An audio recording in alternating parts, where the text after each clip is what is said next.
This is Evolutionary Psychology, the podcast. I am co-host David Pietrzewski, and Almost my forgot your last name I there. was gonna, you know, well, it wouldn't be that difficult to forget my Yeah. last name. I was gonna, well, it doesn't matter. I was gonna say David Pinsoff, but then I had already said I am. So yeah. So you're David Pinsoff. I'm David Pietrzewski.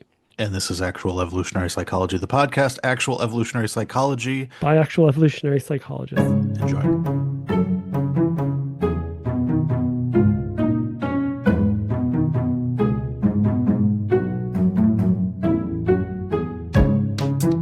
David, today we have a wonderful guest, Patrick Durkee. Patrick does work confronting our folk intuitions about constructs like personality, for example. So he's done work with people like Aaron Lukaschewski, confronting the idea that as psychologists had sort of traditionally assumed personality was just there existing in the mind, he's been doing work kind of thinking about, well, what would an adaptationist approach to this be? And very much in the Michael Graziano point of sometimes the first step is the wrong step, and assuming naively that the intuitive constructs like personality exist in the mind is sort of the wrong step.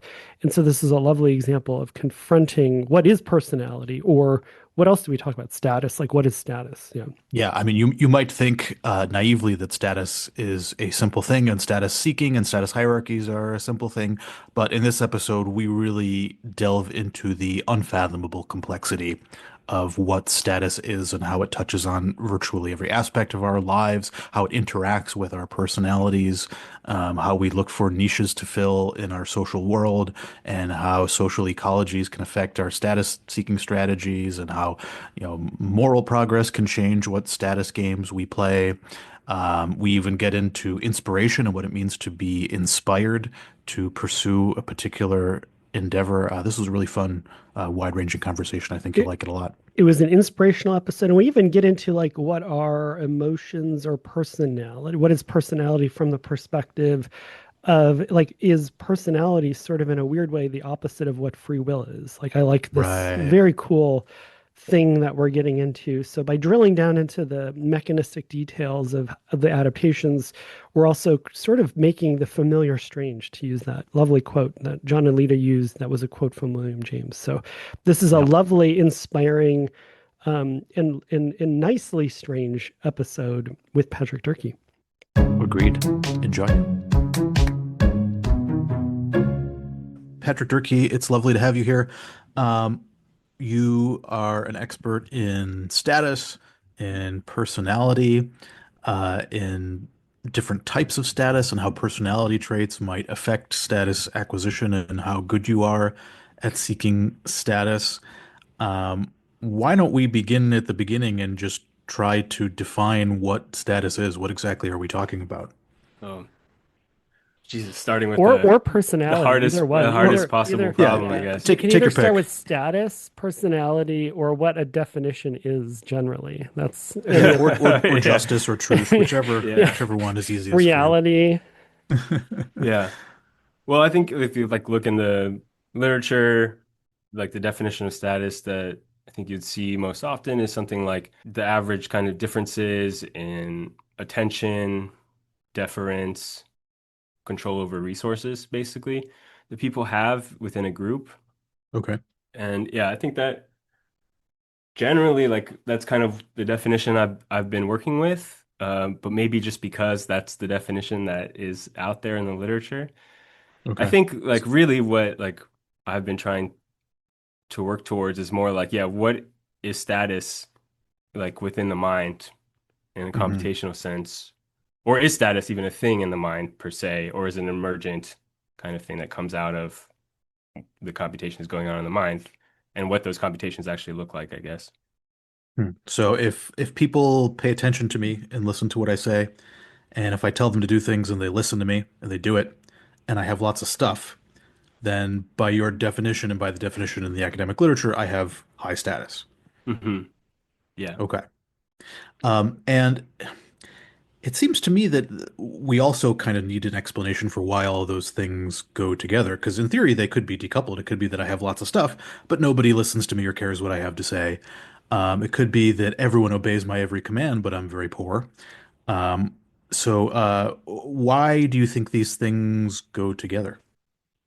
I guess the behavioral outputs like deference, attention, like might be outputs of similar systems or the same system that depend on the same inputs, I suppose, Mhm. is one.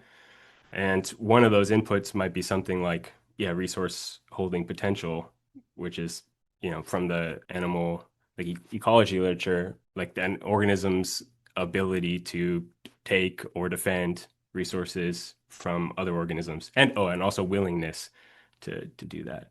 Right. Okay. So I maybe, if you have lots of stuff, maybe I'll listen to you because you have the power to give me some of that stuff. Hmm. And I'll obey your command because if I do, then maybe you'll share your stuff with me. And if I'm rude to you or I don't listen to you, then you're not going to share your stuff with me. Is that? Hmm. And so, are there different types of status? Because I know a lot of people in the literature think there are different types of status. Where do you fall in that Hmm. debate? Yeah, I mean, in the literature, the biggest kind of popular distinction is between dominance on the one hand and prestige as different forms or different strategies or different routes to attaining status. And Hmm. so, like, yeah, it gets a little dicey for me anyway, because I think really there's like there's status, and I view dominance and prestige as different routes or different strategies to attaining status, at least that's in the literature. But I think it's also probably possible to think about these as completely like distinct forms of status. And maybe they're not even leading to the same outcome at like having status as an outcome of these things. And I think that that's contributed to a lot of confusion maybe in literature and in my own mind about like what it is we're actually talking about when we're talking about status and Mhm. the role of dominance and prestige in human status hierarchies. Mhm. I've been thinking a bit about status myself, um, and I kind of want to run a definition by you, or at least Mhm. how I'm thinking about it, and see if you agree with me or not. Yeah. So I've been thinking about status as common knowledge of a person's relative value as a social partner, and its downstream consequences on coalitions and alliances. Hmm. So this doesn't really assume that much because we already should have systems in the mind for evaluating the value of different social partners, given that we are in a marketplace of partners. We're shopping around for potential friends, for potential mates, for potential people to lead us in joint activities. Uh, we have some choice about who we're going to collaborate with. And in order to make good choices in that marketplace, we need to have some way of computing the value of different choices, right?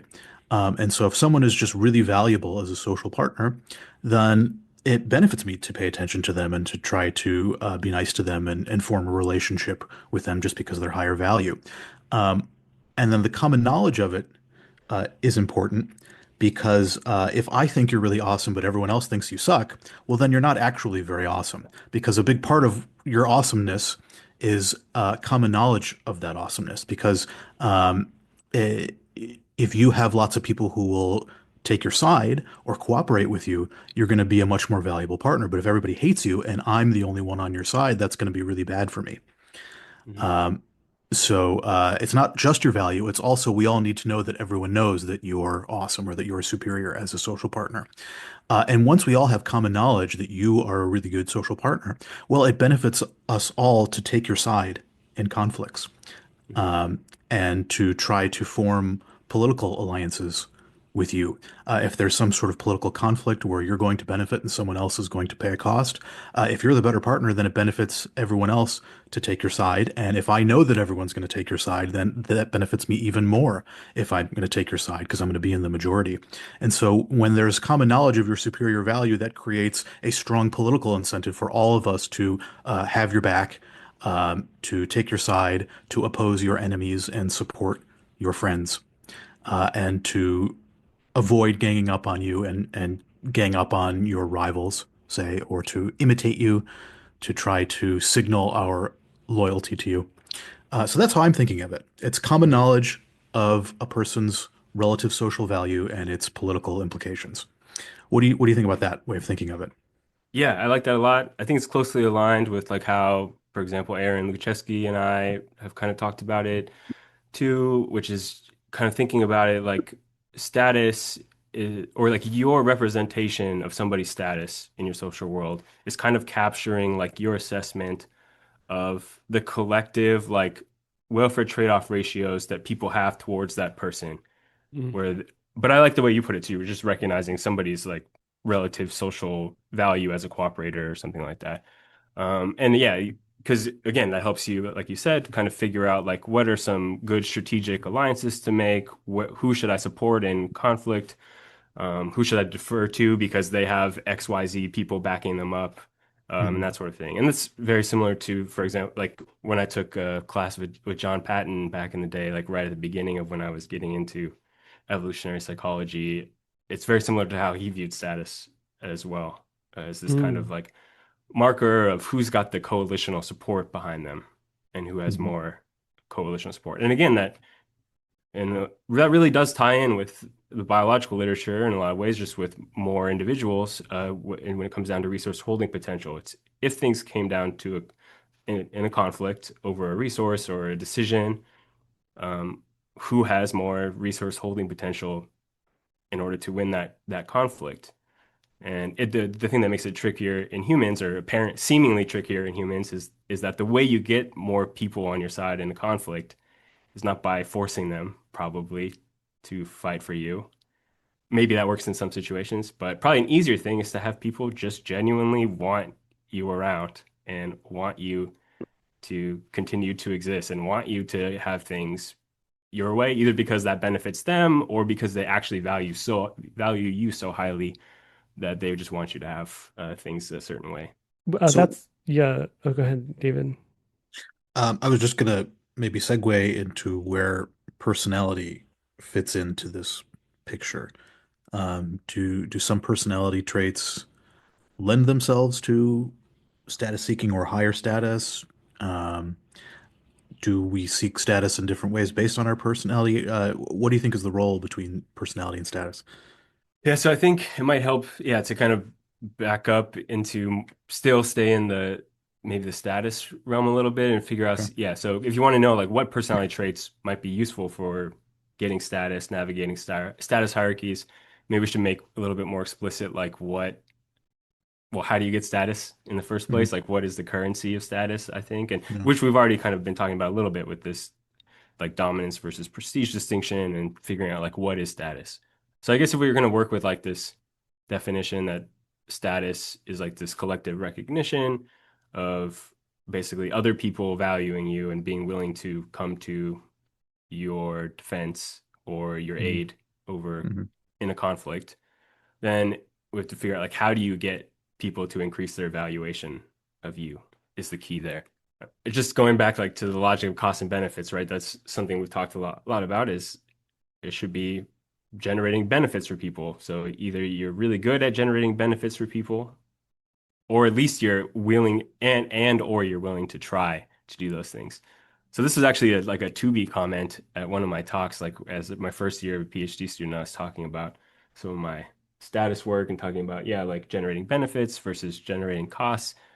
And he was basically like, well, shouldn't you split these into like ability and willingness to do these things? Because maybe they don't always go together. You can be able to generate costs, but I mean, able to inflict costs or able to generate benefits, but you're not particularly like willing to do any of those things. And that really changes the kind of calculus for me as a potential victim or beneficiary of those said costs or benefits to know, are you willing to impose costs on me? Or are you just able to? Are Mhm. you willing to generate benefits? Do you specifically want to generate benefits for me? Or are you just able to do that? Right. And also, I would imagine it's obligatory, like, which is a weird way to think, but sort of just there's some things where I can't control it or you can take advantage of it. So if I Hmm. just am really good at doing something, just for example, no, but yeah, like, like, I don't know, like I can build really good wells or something, a dumb example like that, but then you benefit, it's an externality, but I can't monopolize it, then my willingness doesn't matter in that context. Yeah. Hmm. Yeah, exactly. And so it is like separable. They don't always have to go together. You don't have to be both able and willing, but both of those are aspects of the decision about like how much status or how much of another person value you. Hmm. No, Yeah. that's really interesting point, Dave, that there is an aspect of benefiting from someone that is independent of willingness. Like you could just benefit me by accident. Yeah. Yeah. Just by, uh, for example, building a well that maybe you're just building the well because you personally want water. Well, as soon as you build that well, it's available for me to use as well. And so you may hate me and you may not care about me at all, but your mere ability to build the well is a benefit to me in the same way that, a tree's existence is a benefit to me if I can sit in its shade. The tree doesn't actually care about me, but its existence is beneficial to me. So that's another aspect that you can think of this as willingness, ability, and the externalities of the person's Mhm. activities as Yeah, well. I even wonder like some famous people sort of sometimes complain about people feeling or like feeling like people don't actually care about them. And I wonder if that's like an example of this psychology where like if I'm buddies with Harrison Ford, I'm walking down the street, I get status just by virtue of like being around him, right? For me as the hanger on, I'm just sort of looking at it as like I'm using Harrison Ford to get some status because just the knowledge that like I have a picture with him or I'm just next to him gives me status. Harrison Ford can't sort of control that. Right. And so I think that that expression um, that people aren't actually interested in me because they're using me to get status in some other way suggests like that there's this psychology assessing whether it's obligatory or not. So it's really complicated. Yeah. Willingness, ability, externality, these are hard problems for the mind to solve. Because it's not clear, just by looking at someone's behavior, listening to what they say, it's not clear how to carve that up into things they can do, things they're willing to do, things that are just happening by accident as an externality or as a byproduct of their activities. Do you have any inkling about how we solve these problems, of how we figure out like who's capable of conferring benefits or who's willing or whose activities are beneficial to us? Yeah, I think at like a certainly a rough kind of level. That's something I've been thinking about, but I also like recognize like something I came to recently and I'm doing some, I guess I call them agent-based models, like trying to figure out how an agent figure out like what things increase status, like what things, like how important is cost infliction versus benefit generation in getting status in my local community. And at least in the models that I've been working with, like I have to already imbue the agent with an idea of benefit versus cost. And obviously, I have no idea how how that really works. Like, how do we know whether something is a benefit or a cost? Like, I guess Daniel Sneeser's work touches on the value. How do you figure out what the value of things are? And maybe Mhm. some of that is over deep evolutionary time. You can get some good priors going about certain things. But a lot of things related to status, I think, are pretty culturally variable or variable across contexts or across time about their relative usefulness or their relative cost or benefit potential. And so it would require, yeah, an agent to kind of figure out through an organism to figure out throughout development, like what are the relative values of different acts or characteristics or events? Like what events should I want to happen versus not want to happen? What are some characteristics that would be good to cultivate or skills that would be good to learn? Or what are some actions that are good to do for status versus not good to do for status? So kind of the way I'm putting it together now is yeah, trying to say like if an agent is born in with some like rough, maybe some rough priors, that costs and benefits are a core dimension or two dimensions of accruing status in your local social world, then how do you just figure out the relative importance of each? Yeah, like of all the things you could do, what's like the rank ordering of things that would be good for generating benefits? And then what's like the rank order of things that would be good for inflicting costs or characteristics that would allow me to inflict costs versus generate benefits? And then using those things, try to basically bootstrap your way to an idea of what is the status value of these things. Like if I were to do this act versus this act, how can I get a rank ordering of what skills would be good to cultivate or what events should I seek out or avoid and that kind of stuff. And at least in like, my little cartoonish simulator world, you can kind of do this from some early observations like throughout development. You can get a sense of when people have done this thing, either maybe I get through communications or gossip or whatever between other people, or just from observations of people's emotional reactions, you can maybe assign like that seems like more of a cost than this thing. People didn't like this as much as this thing, that kind of thing. And from there, you can kind of correlate, okay, what's like the value of these things with the status that I see out there in the world. And once you have that kind of correlation, then you can, for a given act that you haven't, maybe you haven't seen the status value of hunting a particular animal or something. You don't know. It's an empty slot in your mind, but you know how much people like that thing or don't like the taste of it or whatever. Then you can use your predictive model that you've generated about like the lay of the land in terms of what's the association between value and status or benefit generation and status to like get an estimate of the status impact or the status value of hunting that thing that you haven't hunted before. And if that is a higher status value than maybe alternative things that you could hunt or alternative actions you could take, then that's a pretty good way to kind of figure out what should I do to try and increase my status. Hmm. It seems like a really important and underappreciated subsidiary problem is knowing what courses of action are even likely to achieve your goals. So, like, maybe I figure out that being a great basketball player is going to get me lots of status. Mhm. But whether I am capable of Yeah, becoming a good basketball player is itself another problem I need to figure out. Maybe I'm exactly. never going to be a good basketball player and it's a waste of time and energy for me to try. Maybe I should Mhm. try to do something else instead. So, in addition to computing the value of being a basketball player, I need to estimate my own capability or my own likelihood of actually achieving that goal or how achievable or in control that Mhm. thing is. Yeah. Maybe the things that give me high status or give people high status are completely out of my control. In which Mhm. case, what do I do then? Or maybe it's totally in my control, and I'm I stand a really good chance of being a good basketball player, and I should really invest in this.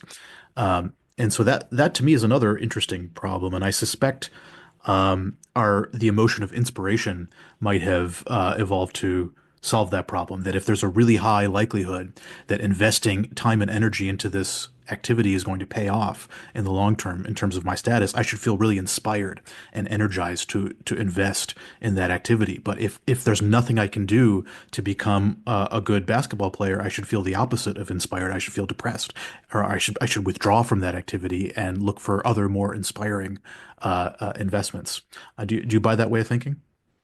Yeah, I like that. That's kind of like the direction I was kind of hoping to head next after like trying to lay out some groundwork for how the mind might solve the problem of just like what contributes to status, what are the things an individual in my group or me could do, or if somebody did this thing, how much status are they likely to get? And then from there, figure out, okay, now how do I, as an individual, navigate the status hierarchy? What would be a good thing for me to try to do? Because yeah, obviously there's some things that maybe wouldn't be a good route for you, like you said. Yeah, and I've kind of been thinking, I haven't thought about inspiration per se, but I've one project that has been like languishing for far too long. It is I've been trying to like work out a distinction between two emotion programs for navigating hierarchies. And I'm not going to say the names of the emotions because yeah, I just feel like the language, the folk terminology of emotions can get in the way sometimes here. But basically, I think there's one like emotion program that is basically just trying to figure out who has status and coordinates behavior in an appropriate way. You know, like don't get into unnecessary conflicts with people who have higher status or, show deference, whatever. Just by tracking who has status. Like the input is just somebody else's status or a status increasing characteristic that somebody has. It gets activated and you do appropriate behaviors, the rough sketch of it. But there's another one kind of going along with what you're talking about, which is figuring out, okay, like how do I get status? How do I learn the skills and characteristics that will allow me to get status? And there, I think there's another emotion program which tracks other dimensions in addition to like, does this person have status? On top of that, it's also, yeah, like, does this person have status in the domain or in an area that I am trying to get status in? So if I'm an Hmm. academic, are they also an academic? And also it's tracking things like, yeah, is this a skill that is, I don't know, cultivatable or practicable or something like that? something that you could work on to improve versus that they're just tall and that get Yeah. like, that's not Right. something you change. And so there, I think that's like the beginnings of a new kind of set of inputs and a new set of outputs that are designed to maybe try to emulate that person, learn from that person, seek closeness to that person. And I think that's more of like, yeah, a different kind of strategy for cultivating those skills, finding basically like role models or people to emulate. And then just to go another step, because in that realm, if you're just based on those two inputs of, this person maybe is getting status or they have status and they have skill in an area that I'm trying to get status in, basically. Then you could also run into this problem where you don't want to necessarily be emulating competitors, or you don't want to, maybe you can't like buddy up with competitors, or maybe it would be like it would hurt your status to acknowledge that they have status. And in that case, I think then you also need to have this other input being tracked, which is like, is this a competitor? And maybe there's lots of cues to that, like Mm. age or, uh, yeah, I don't know. Age is one I'm thinking of right now, but can't think of others. Age, gender, that kind of stuff. Or Maybe just like would the be it. nature of the thing, right? Where it's sort of like if you're a really good musician and I'm a good musician, but we play different instruments, just a stupid example, Hmm. versus we play the same instrument and the Yeah, kind for of sure. music we play is just rival. There's only one lead guitar, Yeah, and that's what I want to yeah, do and that's what you do. Yeah. yeah, Yeah. Yeah. for sure. Yeah, and so I think there's like those three kinds of, I don't know if they need to be entirely separate emotion programs, but I think they lead to different outputs and they track somewhat different inputs, even if they have overlapping inputs. And I think, yeah, the way I've been thinking about it is like they're kind of what folk terminology of like respect versus admiration might be. Like respect is kind of like that baseline one that's just tracking like who has status, did you do something that's status worthy, like, respect, whatever. And then admiration, like who do I emulate? And then maybe envy is more like that other one of like this, you're competing in the same area and you need a different set of outputs in order to solve that problem.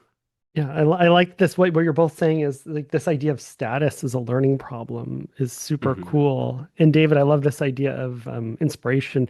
I just looked up like what are inspiring movies, and one of them, the top on the list, is Rudy. And if anybody doesn't know the story of Rudy, it's this kid who's like small, doesn't think he's going to make it on college Notre Dame football, which is like the storied, prestigious thing.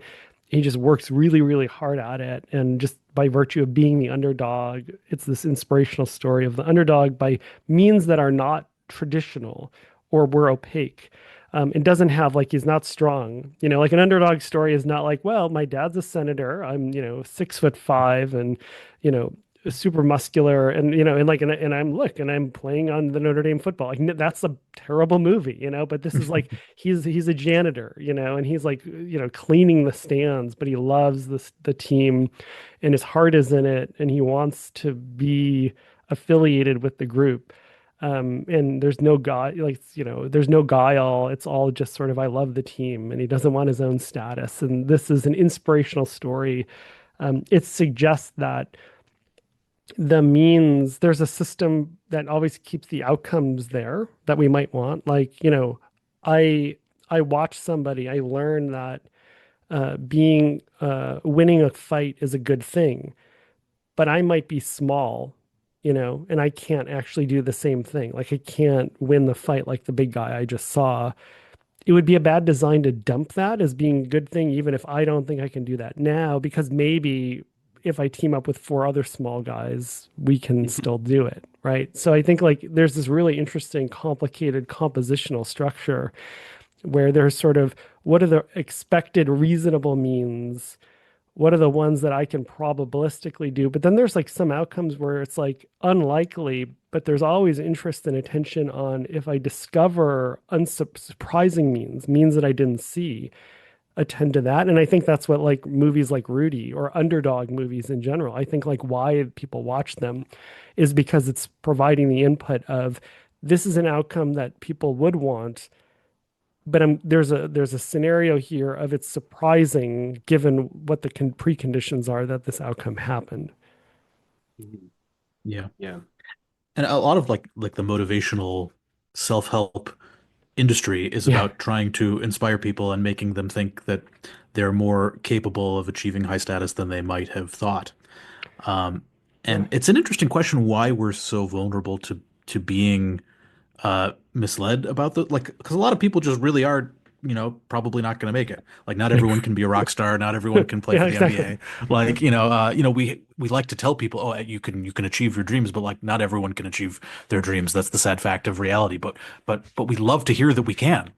Like why? It seems like we should be skeptical. We should want to know the truth about what our chances are, and pursue activities where we have a good chance, and abandon them when we don't have a good chance. But it seems like we have these kind of we're prone to these kinds of delusions where we think we can be the best, but we actually can. That seems maladaptive. I think it's kind of mysterious. I don't Yeah, know. it's like the Red Bull phenomenon where it's sort of like it even like there's a whole category of advertising, right? Which is sort of like you're a kid and you're like, this is an amazing like mountain biker and he drinks Red Bull. And it's like that has nothing to do, but you're a kid and you're like, this is a high status thing. Like he's an awesome skateboarder, or he's like, or Yeah. somebody's a really good singer.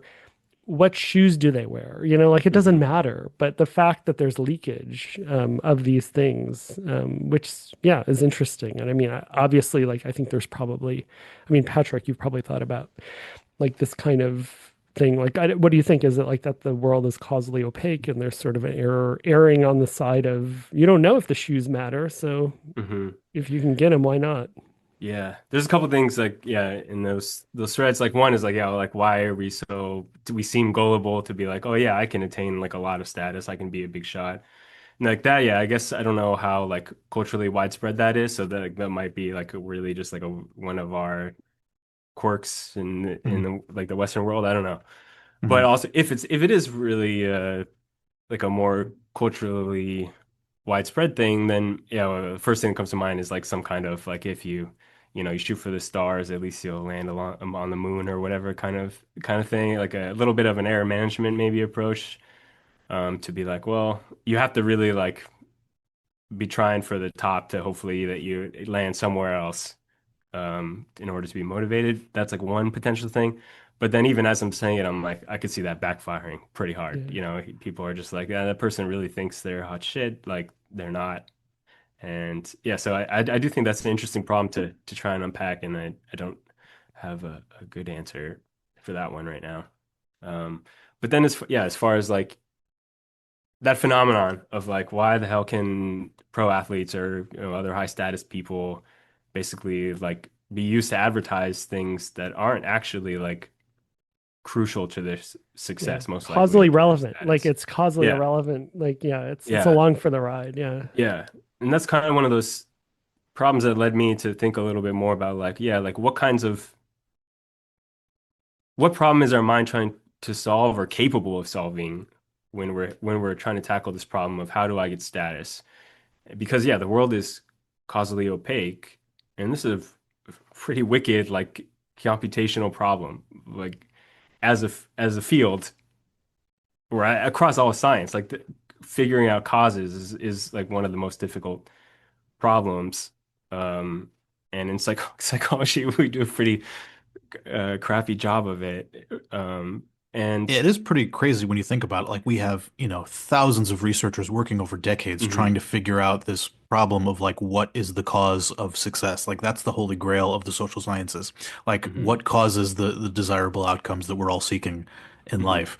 And we've thrown so much time and money and manpower at this problem and we still haven't figured it out. We're still confused as all hell. And yet, in order to survive and reproduce, our minds have to solve this problem. They have to mhm, figure out what is the causal process for getting status and resources. Because if if the mind didn't figure that out, well, our minds are not going to be descended from the minds that failed to figure that out. We're going to be descended from the minds that figured out that problem. And well, so it yeah. suggests that our minds might actually be better at this, or our intuitions might actually be better than this than legions of social scientists with millions of dollars Mhm, to spend. Um, yeah. Yeah, I think that's definitely possible. Like, I think that it's possible that our mind might have evolved to actually get at the causal effects of these things. That's Yeah. one thing I'm trying to work out now. It's like the pretty early stages of this project, but trying to see like because in data science, right, there's this distinction between getting at causes, getting at causal effects versus getting a really good predictive model of outcomes. And they're oftentimes, or most of the time, those models won't be the same. Like a good causal model that gives you like a good causal effect. What's the effect of buying the shoe on my status? That to get that model, that causal effect estimate correct, your statistical model or your model of the world will be pretty different than just a giant like predictive model of status. And because of in data science, at least like the way statistics work, a good predictive model can have totally biased causal effects. And they would be totally wrong if you were to take them at face value. But it can help you really well predict an outcome that you want to predict. I see. So, for And example, like let's say great white shark attacks are always on the fore of my mind. So, just like mhm, if you're like, well, are they selling ice cream that day? And maybe mhm, that like correlates really well. So it's really predictive of whether or mhm, not, because like, for example, that's like when the sharks are, when it's weather's warm, when weather's warm, people buy ice cream. So mhm, like probabilistically, predictively, it's really good to put in the model, but it has no effect causally. Like the person selling ice cream and buying ice cream, there's no yeah. causal relation, but it's a good predictor. Because it could be, especially if you, for some reason, you can't observe how many people there are on the Right. beach that day. Exactly. And So that's your if you can get best. any Yeah, information exactly. about that, then Right. that's going to help you get a good predictive model. But then, yeah, like increasing or de artificially decreasing the number of ice cream sales, closing the ice cream shop won't Right. change Yeah. the number of shark attacks. Like it's not going to have Exactly. a So yeah, causal we effect. know that when people buy more, when there's a really high number of ice cream cones sold, there's shark attacks. So we should prevent shark attacks by reducing. We should stop people buying ice cream, and Hmm. that's silly. But yeah. Yeah.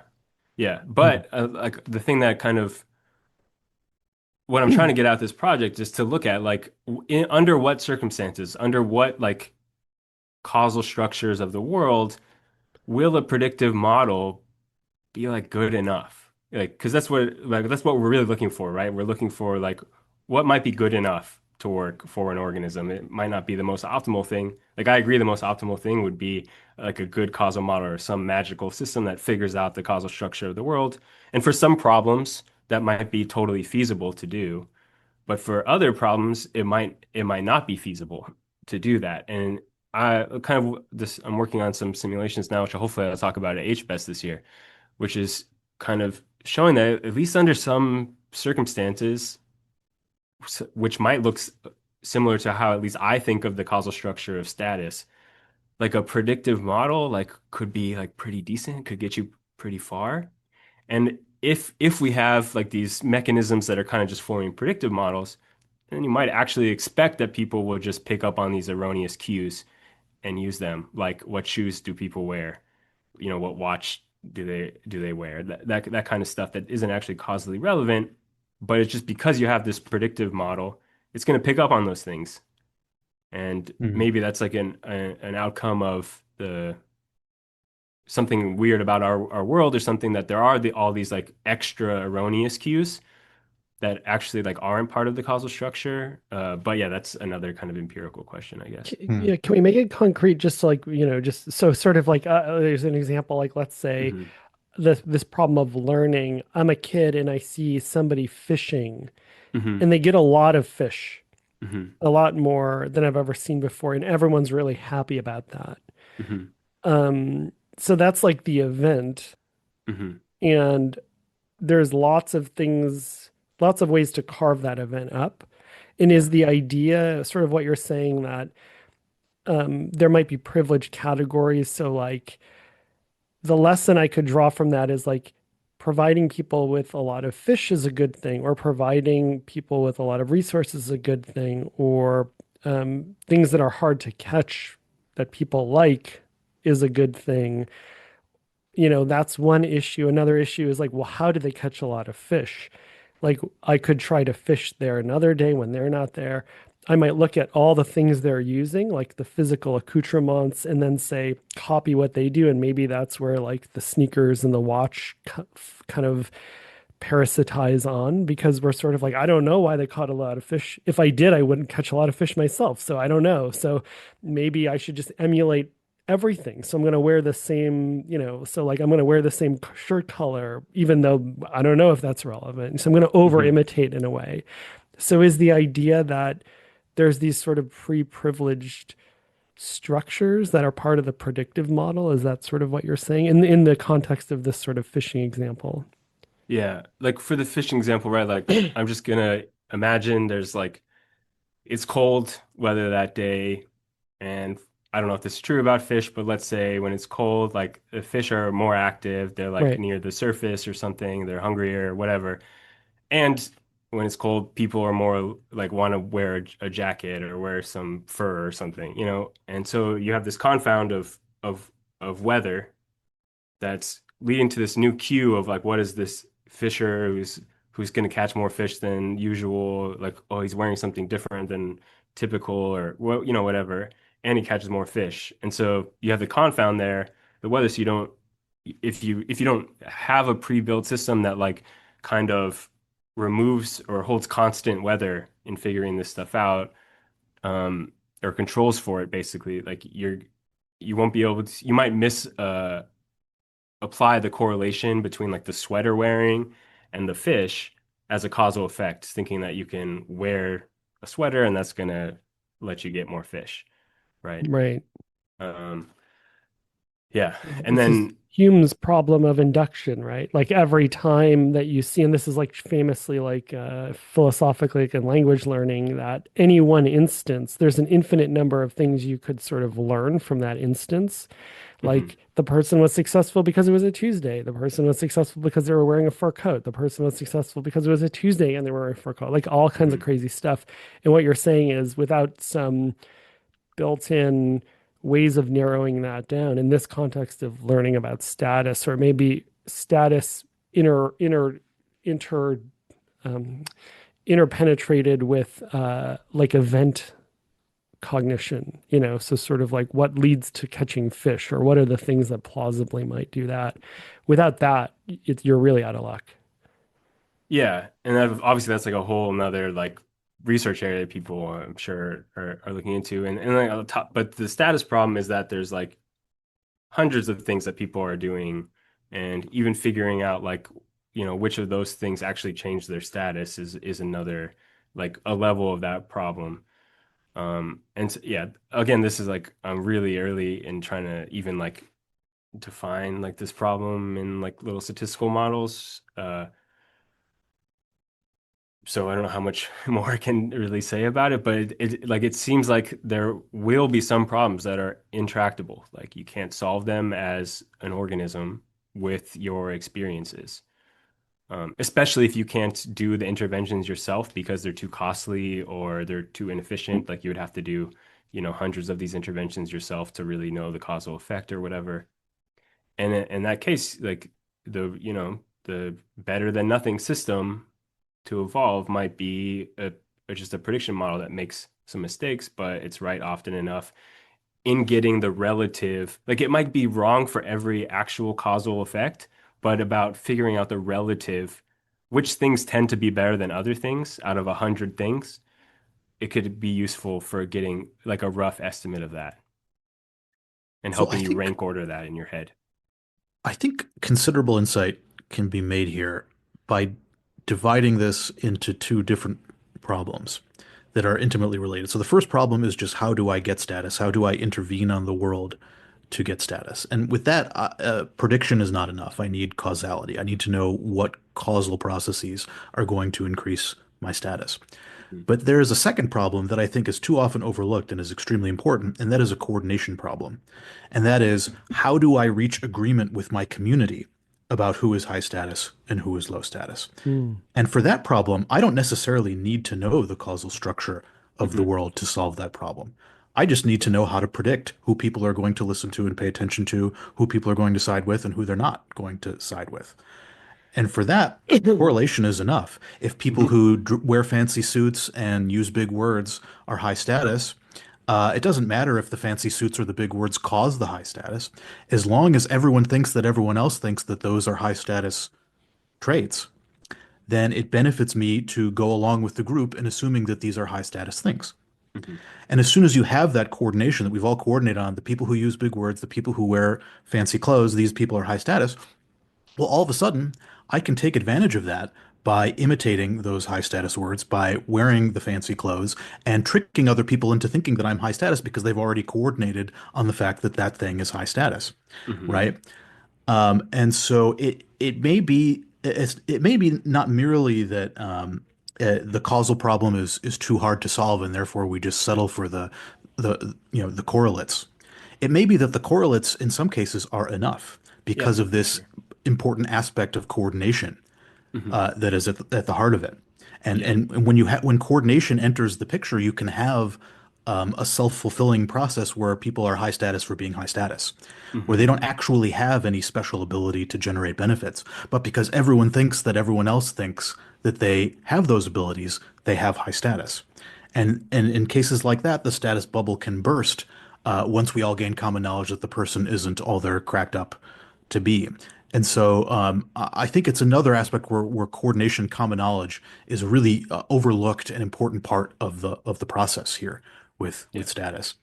Yeah. Yeah, I like that extension. Like I have been thinking about it as a, yeah, there are like these purely predictive problems or could be purely predictive problems, which is just like, oh, of my peer group, without knowing anything about causal structure of status, can I predict who's going to be higher status in the future? Like that's just a good predictive model to have. And so there, yeah, but then also the causal structure stuff, which is like, what can I do? How do I intervene on the world to get status? But I hadn't thought too much about this, like the self-fulfilling prophecy on top of the predictive models then becomes part of the causal structure of the world, actually. And I like that. I like that take. Yeah, and then of course you're kind of like the coordination games that we play when we're competing for status. They change a lot and they fall apart when it becomes common knowledge that we are competing for status. Um, yeah, Yeah. cool. Yeah, I'll definitely have to think. Yeah, what happens at like I guess that's like the second order effects of having these prediction models working and trying to predict what other people think about the hierarchy and stuff like that. I like that. Yeah, in homage to Catalonia, George Orwell, it's his story about joining the Franco fighting against the fascists in Spain in 1930s, and he's with the anarchists and the. But he talks about when he goes to Spain in the beginning, because it's sort of like a class-based revolution. Uh, he was wearing like a suit and a tie and a collar, and he's on the train to Spain, and everyone's like, "You can't wear that. Like you're going to be like ostracized." And so like he quickly picks up on like that the local ecology is like the more working class you look, the higher status you're granted. And then months later, when he's actually like fleeing Spain after the he like fights in the war and sort of the class-based revolution didn't pan out, it flips again. And now he actually escapes and isn't even questioned on the train out of Spain by sort of dressing up and looking kind of bougie. And so, like, that was an example of it's exactly this thing of what counts as given status completely flipped. And he was able to sort of, from the local ecology, pick that up and it flipped like within the course of a year or something like that. Yeah. In my example that I often think of with this is at least from my memory of the COVID-19 like early days pandemic, which could be flawed, and this isn't like a value judgment or anything, but I just remember early on the narrative was, uh, N95 masks were scarce, and so we should be saving those for healthcare workers. And and so yeah, I think like implicitly maybe I was like if I saw somebody wearing an N95 mask, maybe I might have thought they were a little selfish or something like that. Mm. But then later on, as I don't know, supply chains or whatever caught up with those demands, it became like people should be wearing an N95 mask, and that totally flipped. Then if you're not wearing one, I'm like, what are you doing? Don't you know like those cloth masks? Maybe they don't do, maybe they don't do it like anything at all. I don't know, whatever I thought at the time. But yeah, you can see those kinds of dynamics changing all the time. The value of the same action changes, not just in our lifetimes, but yeah, over weeks or months or yeah. And Yeah. it's yeah. Yeah. this is awesome, and I can imagine too. Like, it's a weird question. Again, it's instinct blindness. We're sort of like obviously like high status. That's obvious. Like, why would we even need to study that? And I think it's really to your credit, but I imagine it's difficult. And I don't know what the reception of this work has been outside of an evolutionary approach, but like one of the things taking an evolutionary approach or a cognitive science approach gives you is this out kicking you out of your instinct blindness. But this really strikes me as like something that hasn't been studied outside of like a very narrow set of people. Status, like I don't know, there's not a cognitive science of status, is there? Yeah, it's big in social psychology for sure. Especially looking at more like surface level things of like, yeah, what personality characteristics are associated with status. And but it's not so much, at least in my view, it's not so much of like how does status work at a deep like kind of Right. computational level. How do we, given that this navigating status hierarchies is probably like a fundamental problem that our ancestors had to solve, like how do you solve this? Because it's not like every other adaptive problem. It's not like the problem of finding mates. I don't think it's different. So you need different machinery to solve that, even if Yeah. it helps you find mates and stuff like that, right? Right. And to also just clarify, like you're not thinking about this from the perspective of status seeking the way we usually think about it in a folk way, which is I think like a lot of people are like, oh, there's somebody who's just trying to seek status. They're not actually like interested in like their Hmm. job or like their mate or they're Yeah. not serious. They're Hmm. really in it for the status. And I mean, I think that is a real evolved entry, but I Uh-huh. think you're talking about just no below the surface, there's just evolved software for you look out and you're like, okay, I gotta eat, I gotta have like social support. How can I not be an asshole?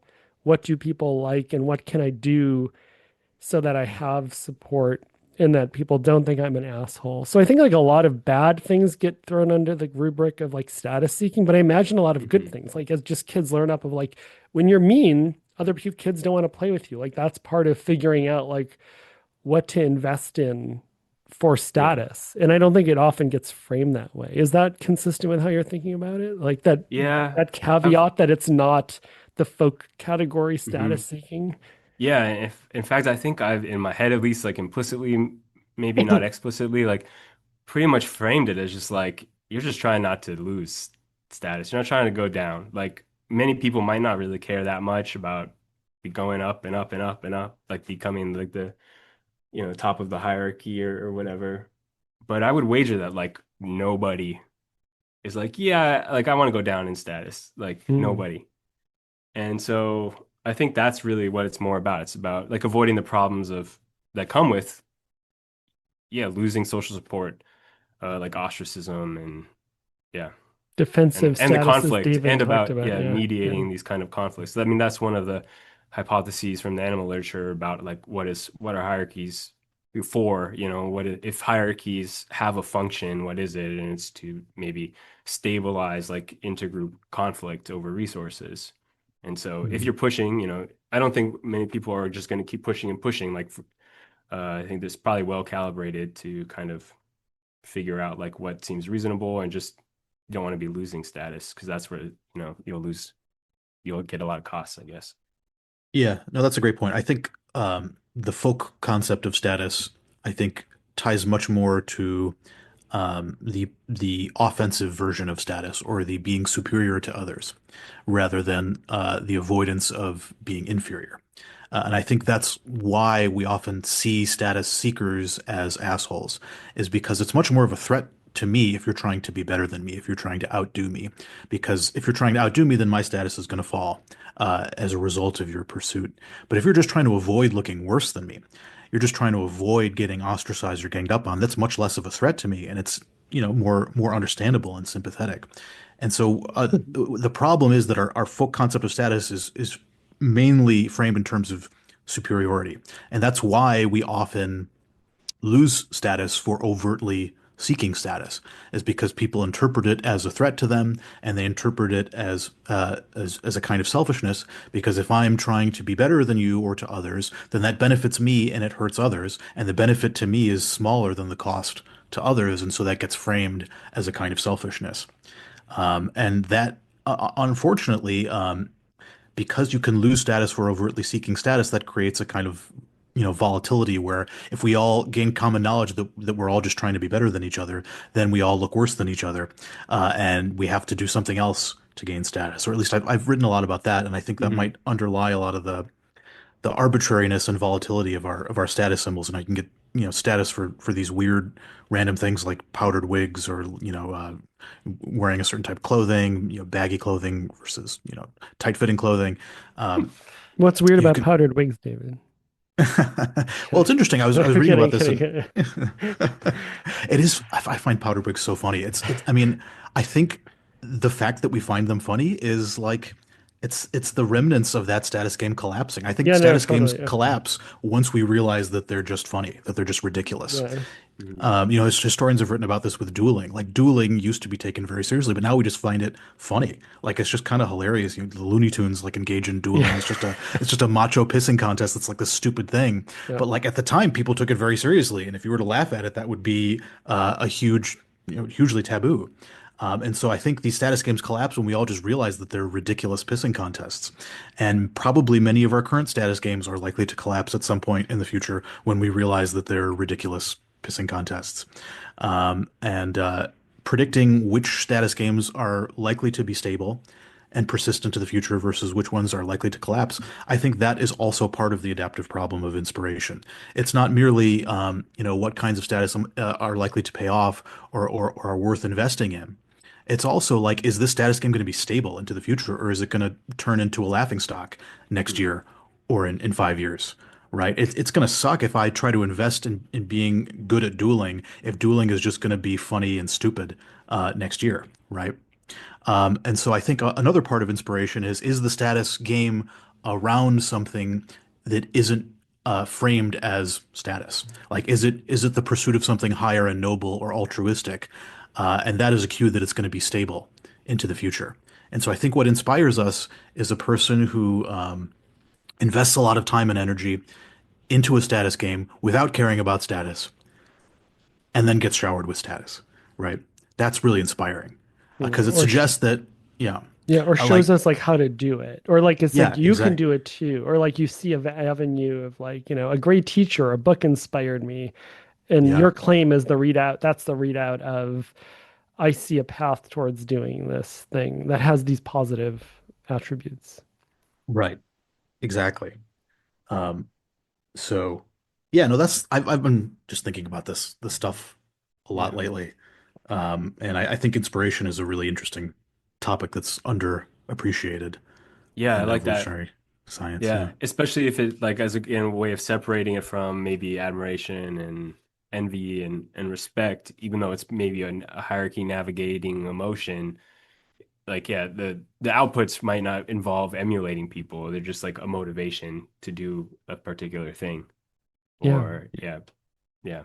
Yeah, a teacher inspired me, a book inspired me. I like that. Like that explains that it's all I like this what you're both saying is, and again, it's very counter instinct blindness where it's the deep structure of is this a way to make a living in the world, sort of, and I think like Hmm. people recognize that at some level. Like you kind of have to be like, I want to do something that excites me, that inspires me. And I think what people mean by that is they detect a possibility of doing well and being able to do well such that there will be rewards greater than the default expected rewards, right? Like it's sort of this thing of Yeah. like, oh, I discovered something that I might be better at than most people or that I thought, and then I might get more out of than most people or that I thought, Hmm. if you really reduce it down. Yeah. Yeah, that's interesting. And I think 'Cause another cue to, this status game being worth investing in, and being stable over the long run is, has it been stable in centuries past? Have my mhm, ancestors been playing this status game for generations? If mhm, so, that's a really good one to invest in because, if it's lasted for generations, then it's not going to become a laughing stock next year, right? mhm, And so that should be inspiring. If I'm doing the same thing that, my ancestors have done for generation after generation, you know, um, it still gets to me. I was watching Moana with my daughter, and there's this scene where Moana discovers that her ancestors were explorers for generations, and the whole movie they were telling her that she shouldn't go out and explore because it's too dangerous. And then she realized that the things that she really wants to do, like her ancestors have been doing it for generations. It was really beautiful. Like it moves me when I see that. Mhm. Um, and so I think another part of it, is doing something that has been done for many generations into the past. Anyway, I'm Yeah. just going off on my thinking on this topic, but I'm Yeah, I curious like if you that, have. especially as like a storytelling, cultural storytelling as a kind of way of, teaching or helping our status navigation systems learn what are good status games that are worth Hmm. coordinating around. Because I mean, and there might even be, yeah, some cultural evolution to that too, where you're like, yeah, like we don't want our next generations coordinating over stupid status games that lead to conflict or harm our culture or our group. And so kind of like, I don't know, inoculating them or yeah, trying to get that implanted in them early on, kind of like with storytelling about what your ancestors have done could be like one of those kind of cultural technologies to help prevent some of these like pointless status games and try to push them towards ones that like seem to have been beneficial generation after generation kind of thing.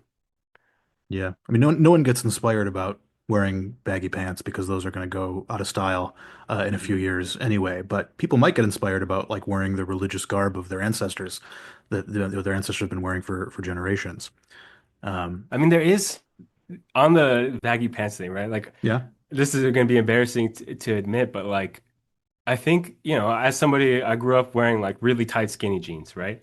And yeah, I used to put on like baggy pants or whatever. Like I got bought a pair of pants from somebody by somebody else or whatever, and I'd be like, the aesthetics of these are like I hated them. They were mm, all wrong and stuff.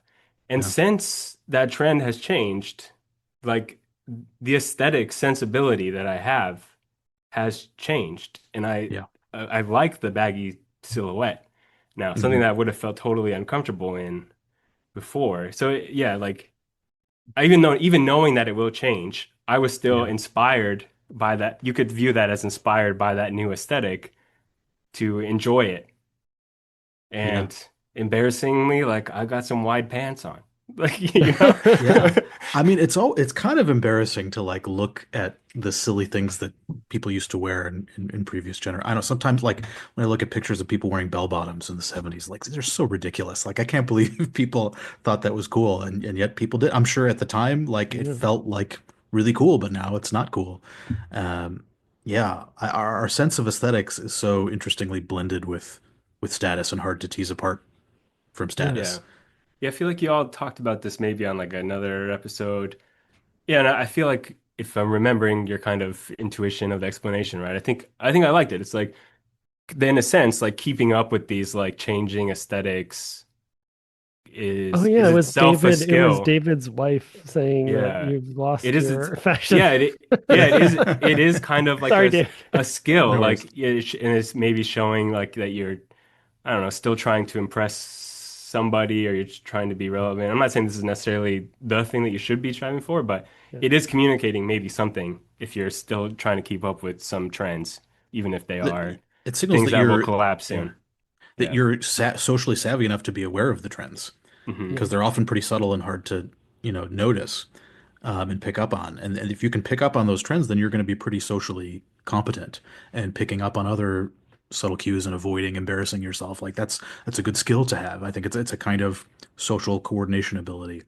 Hmm. Yeah. That's another dimension of status. Yeah, and I think a Uh, lot of stuff is explained by understanding this issue that it's about the audience and that there may not be a uniform audience. So, like kids are signaling and negotiating status with themselves at some level.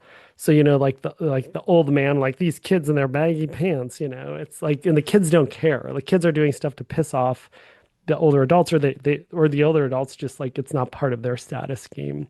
And so I think the idea that this is all about status is with respect to an audience, and that audience may or may not be as many people as possible, right? Hmm. This also comes back to this definition because the definition is like sort of how do others listen to you or defer to you, And there's two paths to do that. One is everybody, but another one is you really commit to like a narrow subset, right? So you can imagine sort of like I'm generally like well respected, like take it back to Patton and like Kanamba, like in the village, and everybody listens to me. Or maybe like, I'm just really like I'm a very partisan person and like the this particular group, like half of them hate me, but the other half really like me. Those are two different ways of having status. One averages out to zero, but still might be pursued. And I think like have you thought about that too? Like how status it's not maybe universal in the sense of who the audience is for either. Hmm. Yeah, I mean, I think this is kind of also in line with what you're saying, but yeah, like as far as, we're talking about like value to some number of other people, and ultimately those other people, the people who you're trying to be valuable to or to have them have a high welfare trade-off ratio so that they'll back you in a conflict, like that group, well, I think only needs to be as big as or the right people to be stronger than the opposing coalition. And in some cases, probably in a lot of cases for like at least ancestral contexts of human groups, like you probably just want the most people. But especially in, I don't know, our world, if there's one group of people that has a lot of guns and the other group of people, and if the rest of the people don't really have a lot of guns, you can pretty easily have more resource holding potential by just trying to get those people who have a lot of guns to really like you and want to defend you, even if there are way more people in the other group, right? Mm.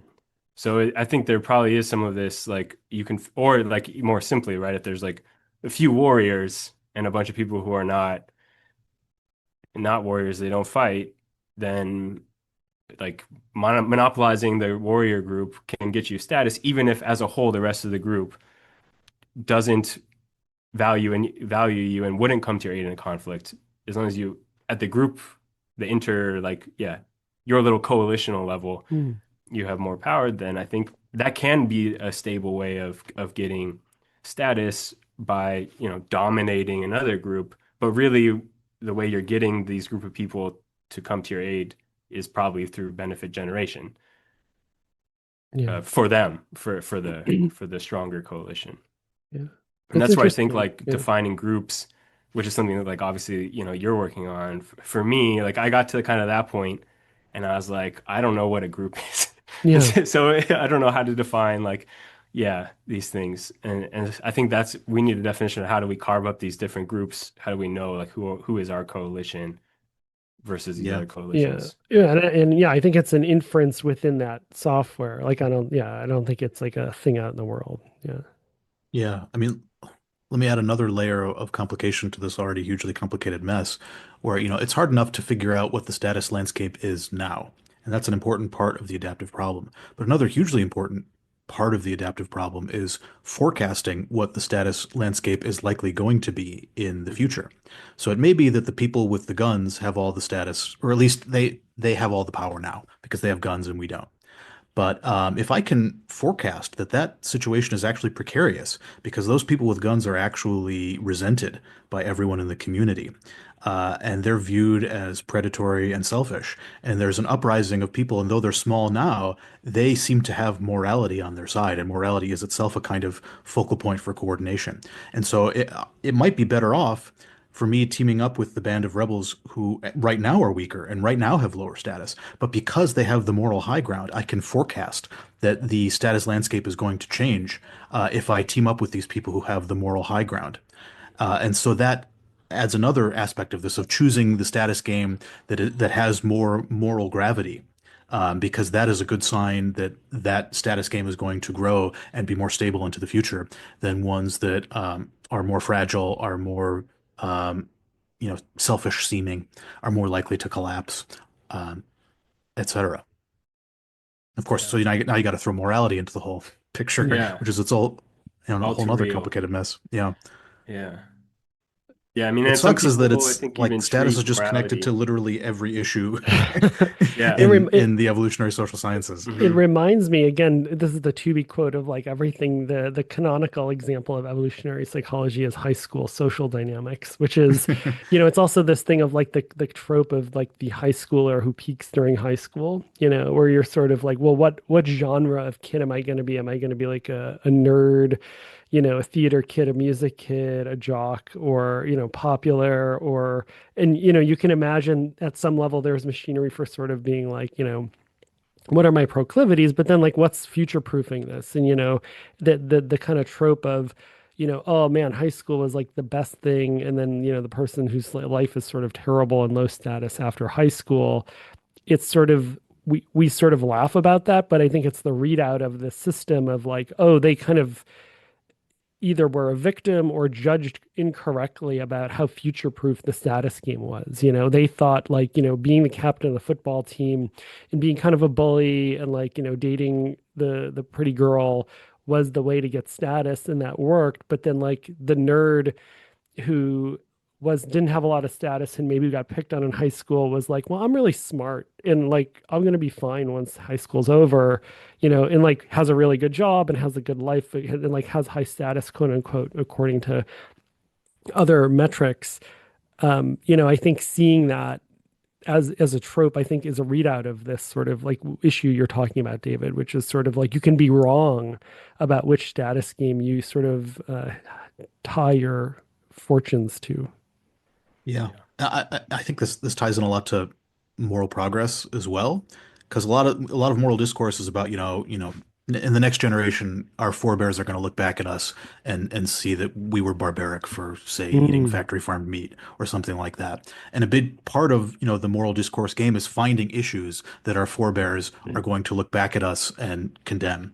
And if we can find that now, then that's a forecast of the future status landscape, and that mm, is a good investment to invest in now. So if I see that, this eating factory farm meat business, this isn't looking good.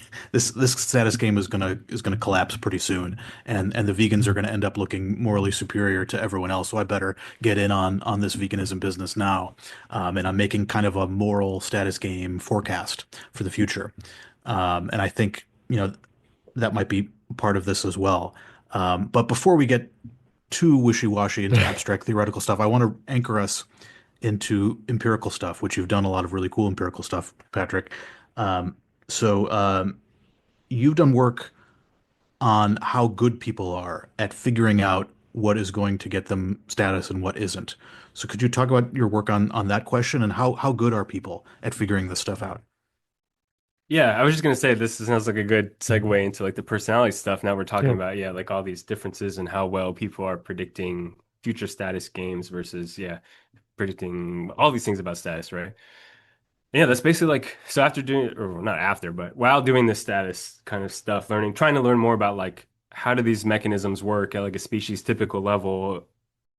Yeah, I kind of got sucked into like thinking about the individual differences in these things because there's so many spaces for these individual differences to creep in. Like, we've hinted at a whole bunch of different little systems in the mind that all are designed to like pick up on certain inputs and produce certain outputs or estimate different things.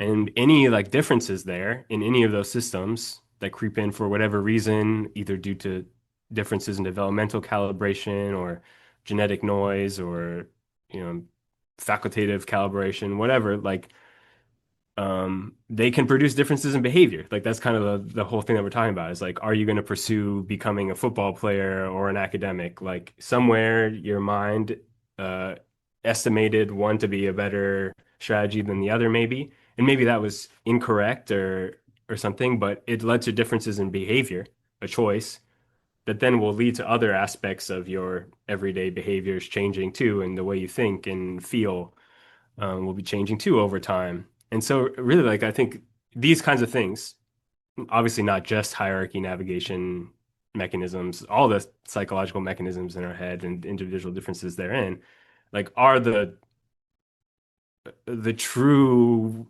personality generators, so to speak. Like, these are the things that produce differences in behavior that over time accumulate into these, tendencies or dispositions average differences in thoughts, feelings, and behavior, which is like what personality is according to personality psychologists.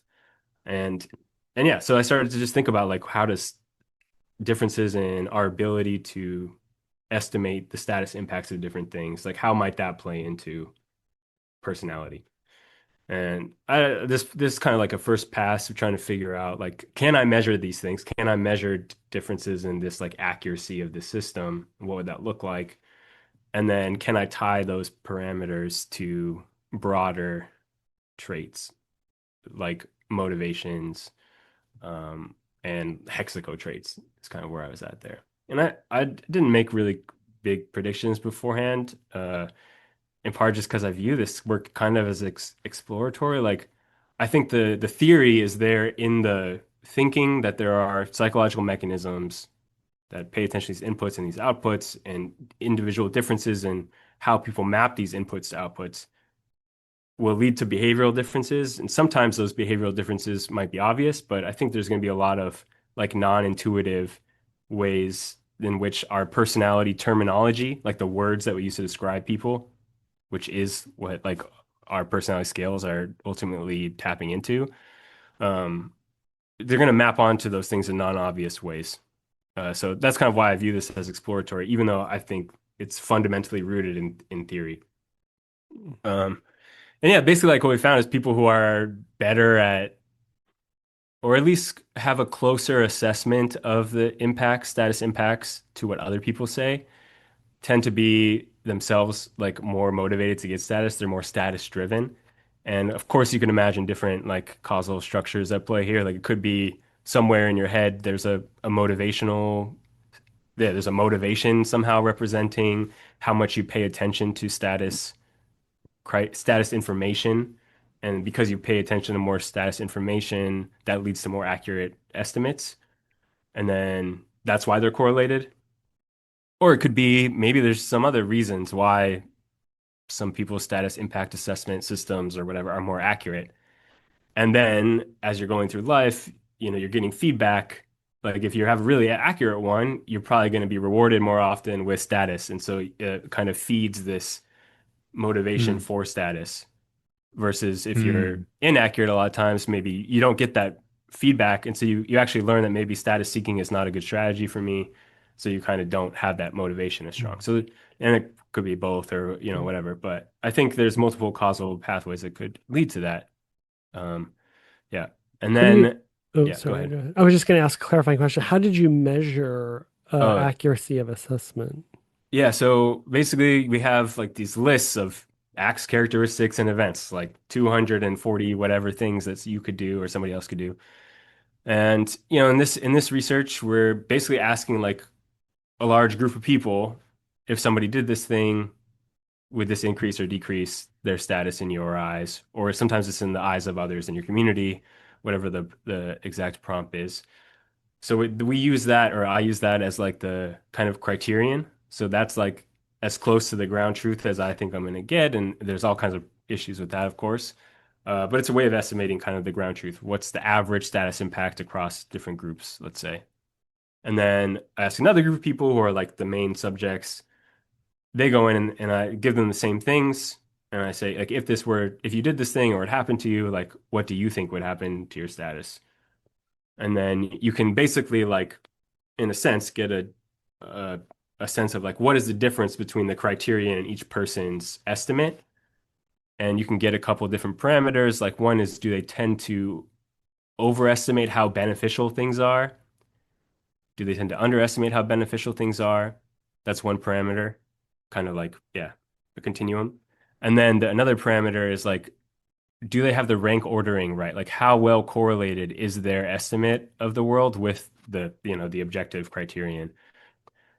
And so with those two, you can kind of treat them as different parameters that index like the accuracy of the system, or that's how I've been treating these parameters anyway. So you could be like have a really good rank ordering of things, a good correlation between what you think and what most people think, but you just tend to think that things tend to be better than average, or you could tend to think that they're worse, or you could have just like almost like messed up rank ordering of what things are better. You think this is like, being good at basketball is better than being good at uh, something else. I have no examples, but Yeah. yeah, it could be totally flipped or whatever.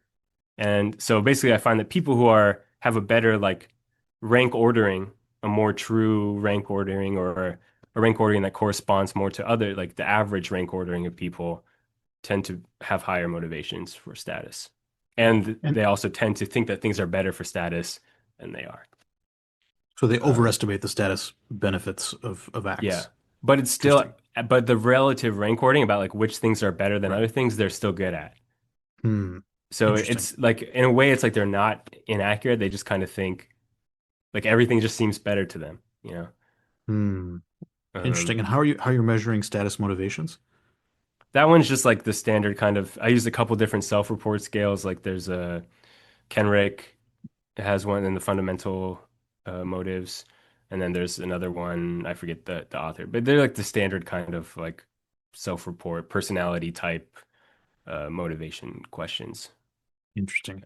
Because if if I recall, it seems I think that status motivation, depending on how you measure it, is correlated with like dark triad traits like Hmm. narcissism, manipulativeness, Hmm. psychopathy. Is that correct? It probably depends on how you measure it. I don't remember off the Yeah. top of my head what the correlate, because I do have like honesty, humility in the study. Yeah. I don't remember exactly what the correlation was, but yeah, it probably depends on exactly the wording of like what goes into those status motivation questionnaires. Is it like I want to be Yeah. better than other people, I want to be superior, I like to be in charge, or is Right. it like I want others to value me and like, Right. that kind of stuff. Interesting.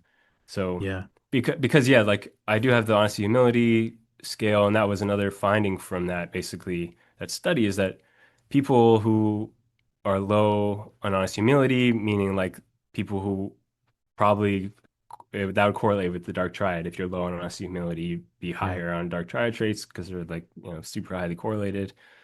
They actually tended to be like less accurate in the rank ordering of things. So they tended to Mm, think that things mattered more for status than they actually did, but they were less accurate about, what those things were exactly. So, mm, you know, the story that I can kind of think about in my head or my way of interpreting this is like, your motive you think things are better for status than they are, and the things that you think are better for status are actually not better than some other things. So maybe things like trying to be assertive or uh, trying to be trying to always get your way or show that you're better than other people. Like you might think that those are good, but most people think that they're not good. And so you do behaviors that other people interpret as being like Machiavellian or, you know, uh, not humble, and that filters into your story of what your personality is, mm. basically. So it suggests that assholes might be just bad at status seeking. They might not realize that being an asshole is low status. Hmm. Yeah, I think that might be some of what's going on here, and we have another study not looking at status things, but I think some of, yeah, assholes, people that either other people think of assholes and then might think of themselves as assholes because other people think of them as assholes, like they might just be less accurate at estimating these important social things uh, that go factor into these decisions and behaviors and things people say, and that influences how much people think they're an asshole, you know? Uh, To defend assholes, which I don't want to do, but just from a purely scientific perspective, it's sort of, I think there could be an argument that it's sort of similar to like being a criminal, which is sort of if you ask people like, would it be good to like rob somebody? Everyone would be like, that's terrible, don't do it. But hmm the problem is you get the benefit from doing it to one person, hmm So like it might be a thing of somebody is like I think a thing very common is women who sort of seem vulnerable and like some asshole dude is like really manipulative or controlling of her. Most people would say that that's a bad thing, but the benefits that guy's getting are sort of flowing through her and is he's sort of protecting himself from like the rest of the social world. So in other words, like he's a strategy getting a benefit from one particular person, even though most people would argue what he's doing is wrong. And that's where like the crime metaphor comes in, where it's sort of like the costs aren't always what everybody thinks. It might just be you're this asshole still getting a benefit because the way that they can exploit a small subset of the population. Hmm. Or like in their group, like their group of people, their peers, like the status game they're playing Right. is actually that like maybe it is like you need to control, your spouse or whatever, or it is Yeah, that you need you're to just you're steal in things to the be cool, yeah, that's how you're you in get some status. sort of I don't know what are these pickup artists, or like that's your status community, right? And Hmm. so you're just that's what you're doing. Yeah. Yeah. And that's where I think my like the way I've empirically tried to do this anyway breaks down because really I think we need to be at the level of like individual groups Right. and the people in those groups and Right. define the status criteria within those groups because a lot of what my work might be capturing is just deviations from like the average, whatever the average group is. So it's kind of not the exact comparison I want to be making, but just Mm, yeah. trying to delineate like what do I model this? Because that's kind of where I'm trying to see my work or where I see my work heading is with individual differences, trying to like model the actual parameters within these psychological mechanisms and you like getting an estimate, for example, of like how well is your situation detector for devaluation functioning? And then, what is your set point for devalue? What's your threshold for how much you'll tolerate being devaluated? And then like what behaviors do you view as being having high utility for solving the problem of being devaluated? Like all of that within the shame system, those could be different parameters. And I want to be able to measure those parameters somehow and then link them to these traditional lexical concepts in personality to try and give us an explanatory account of what these lexical descriptive dimensions are, like the big five and the hexaco. So personality, because we're starting in on this, but I want to just Hmm. make sure it's clear for everybody. So one idea is that in a world where there are no differences between people, there's sort of just state dependent paths where you just happen to be exposed to comic books and David gets exposed to jokes and I get exposed to bike riding and we just start down the path of maybe this is a status game we'd like to pursue. And the mystery of personality is why are there stable differences or correlated differences Hmm. among individuals? And I guess the idea is that at some level that's driven by a commitment to a particular strategy and an assessment of the cost of switching. So, for example, if you're down the path of comic books or bicycles or telling jokes, every moment you spend investing in that, there's more of a switch cost and an opportunity cost to switch to the next thing all else equal. So even on a world where there's no differences or proclivities, just by simply being exposed to like one kind of status game versus another, you might get just by virtue of this evolved design of calculating what are the switch costs, you might start to get stable differences. But then in addition to that, and what I just said is oversimplified, you get this extra thing of there's an assessment of is this body envelope good at riding bikes versus telling jokes versus comic books? I mean, it's a dumb example, but you get the idea. Hmm. And then that kind of somehow you sort of feel out how am I doing if I invest 5 units of effort in each three of these things? Hmm. How many cues of success or status do I get? And maybe that also affects things. So is that the way you're thinking about it? Is that really what personality is, or the stable differences between people? And we haven't talked about like the personality types yet, because we can talk Hmm. about that in a second. But is this the idea that there's sort of an underlying sort of contingency rules in human beings, and that leads them to invest in certain activities or have certain Yeah. goals? And that is in a weird way, that's part of personality. Is that the claim? Yeah, I think that's part of the claim anyway. But really, like I think the claim that I'm making, and I think that like people that I've worked with on this also would agree with this, is like, any psychological system that we're talking about, whether it's shame or the status impact estimation system or your plant learning systems, um, all of these things, if we think about them like bits of code, they have more or less maybe some separable pieces. So like I've been thinking a lot about emotions for this because I like how there's these different pieces.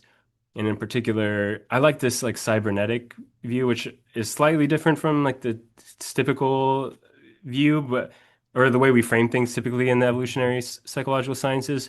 But I don't think it's at odds. I think it's just like maybe a helpful analogy for this example. So like imagine just a thermostat, right? So a thermostat in a house, it has a few different components to it that allows it to do its job. Like one of those components is like basically a temperature detector, like a thermometer or whatever. And that allows it to detect the ambient temperature. And then there's also a set point, which is like the internal setting of like what the temperature should be set by the user or whatever.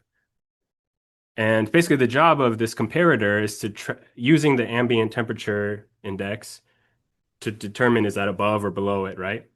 And then depending on whether it's above or below it, it will turn on like the air conditioning. It will do some kind of output, or they call it a control element. And so if the temperature is higher than it ought to be, higher than the set point, then you turn on the control element and it should blow the cold air, not the hot air. But if it's lower, it should blow the hot air, right? So that's the way, like the species typical thermometer, that's the way it works. But I think in the biological world, probably even in like the like machine-made world, there are problems that can creep into any point of those systems. Your ambient temperature detecting thing could be inaccurate. It could think it's 2 degrees hotter than it is always, or it could just be like kind of like randomly, unreliably wrong. And that, whatever that is, it's going to feed to the comparator. And the comparator could also be different from thermostat to thermostat. Some might have the desired temperature 78, some 76, so on. And so both of those things, if they're different, which they could, be different in different combinations across different thermostats or across different people, they're going to lead to different behaviors in the thermostat. Whereby, like some thermostats, you're going to be like, why is that thermostat going on all the time? Or why does it never go on at the times we need it to?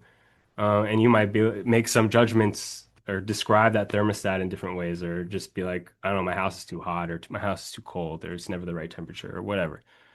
And I think that those folk judgments of like my thermostat isn't working correctly, or it's like always too hot or too cold, that's kind of like personality, the concepts of Mm. personality that we have. And then really like like if personality was a thing, like a real thing at the functional level, it would be the differences in those components of the system.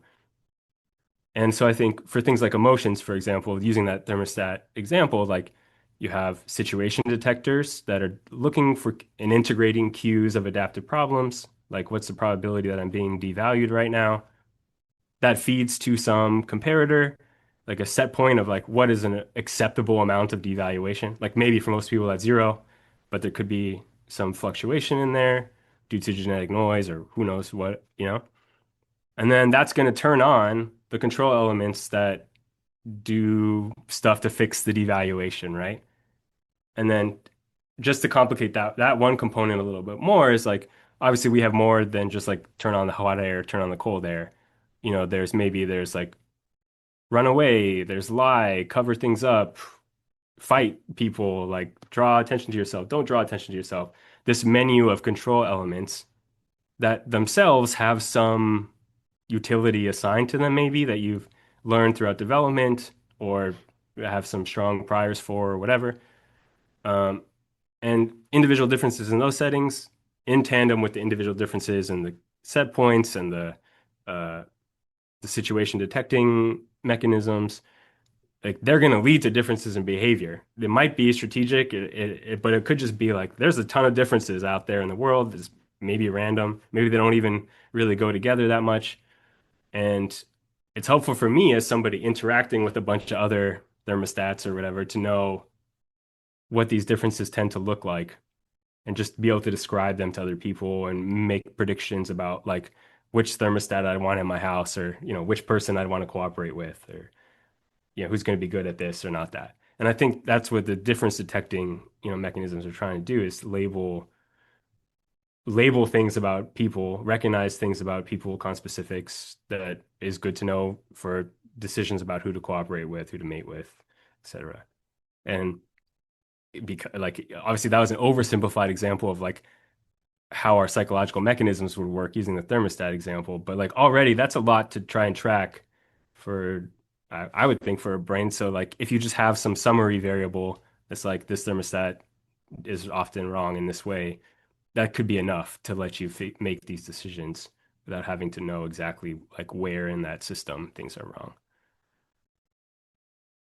Hmm. So what is a niche? What is niche diversity, and how do niches contribute to personality variation? Yeah. Well, defining a niche is, I think, harder than I gave it credit for. And this isn't my work. I would say like this is, uh, Aaron Lukaszewski, Mike Irvin, and Chris von Ruden who pushed this stuff forward. I just came along as a grad student and was like, look, I found this data, like, let's do it again. Hmm. Uh, and I do think that this work needs to be pushed on still quite a bit, but I guess the definition of a niche is like some segment of the social world that you're living in, that you make your living in. And it's the way in which you make your living within the social world. So like some birds, they look for seeds on the ground, some dig for worms, some burrow into trees. Like those are different niches. They have different affordances and different things that would be useful for doing well in that niche versus not doing well. They basically evoke different kinds of behaviors depending on what niche you're in. Yeah. And because of that, they're going to lead to different traits being prominent in some niches versus others. So if you're in a world, let's say you're a bouncer at a club, like what are some traits that you think would be helpful for you to do your job to make money there? Yeah. It'd be like, I don't know, maybe being a little disagreeable, being strong and scary, Yeah. being good with people, maybe, or versus a Hmm. banker, like maybe you just have to be really detail oriented or not get bored very easily or something like that. And so Right. there, of course, different people select into these things too, but Yeah. then you're still rewarded differently in these Mm. different niches for different behaviors. And Right. so the argument is that this, depending on the niches people go into, especially if people were to sort randomly into niches, then once you go into a niche, you get pulled in these different directions. So like Yeah. before I became an academic, maybe I didn't think all that deeply or spend all that much time reading, obtuse kind of academic papers. But Yeah. now, then once I went into that niche, then I spent more time doing that. So it changed my behaviors, it changed my thoughts, how I Yeah. feel about doing these things. And so that kind of pulls people's traits in different directions. Hmm. Uh, so at like a simple kind of level, descriptive level, like that's what we would expect to happen if people respond to the incentives of niches, which I think is kind of uncontroversial that people respond to incentives. Yeah. Um, and then the cool insight of that work uh, is that just with that simple process happening across different populations, if populations have more niches that are more unique, more different from one another, then you're going to get more types of people. Basically, is the takeaway that you're going to get more personality dimensions, more different combinations of traits that go together in more different ways. Mm. And there's simulations backing that up by Paul Smaldino, and then a couple empirical studies like at the country level, kind of giving some support for correlations that you would expect to find if these processes were actually operating on human personality. And so the takeaway from this is that like these dominant personality models like the Big Five, Hexaco, these kind of low dimensional models of personality, like they're not necessarily going to be human nature. Like Yeah. they're not the human personality structure. They're an emergent phenomenon that comes out of the way the human psychology, where even if it was so simple, all it does is respond to incentives, that interacting with environments, different environments will produce different combination of traits, which then look like more or less personality dimensions, depending on how many different niches there are. And so it's kind of pushing back against like the dominant view in psychology, which has become the dominant view since like the 80s, that the big five is what it is. Like that is human personality, and it's the Right. same more or less everywhere.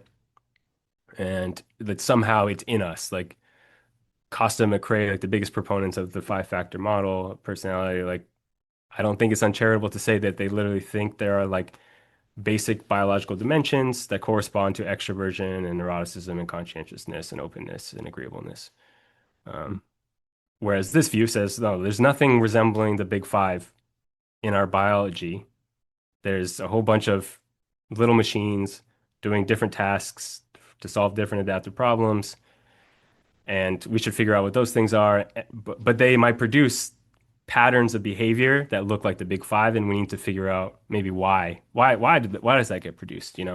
Part of the story might be this niche thing, but That's interesting. might be another story. Like I should point out, like Matt Zefferman, he has been doing some simulations related to this niche, kind of contradicting this niche diversity viewpoint, highlighting that some of what we find, or maybe even entirely what we find, could itself be a measurement artifact of the problem with exporting, these personality inventories developed for a particular population, like in, US, European populations, to other places. You're artificially like deflating the amount of personality variation that you see in these places. So that's totally I looking at a simulation is like I think it's a convincing argument. And it's something we need to do a lot more work to tease apart. But I think the strength of the niche diversity hypothesis and I mean Matt's work is like personality structure probably doesn't look exactly the same everywhere. And there's no reason to expect that it should, because Yeah. different minds will interact differently, or even the universal human mind interacting with different environmental contexts and cultural contexts will produce different patterns of covariation, which is what defines personality structure currently in personality science.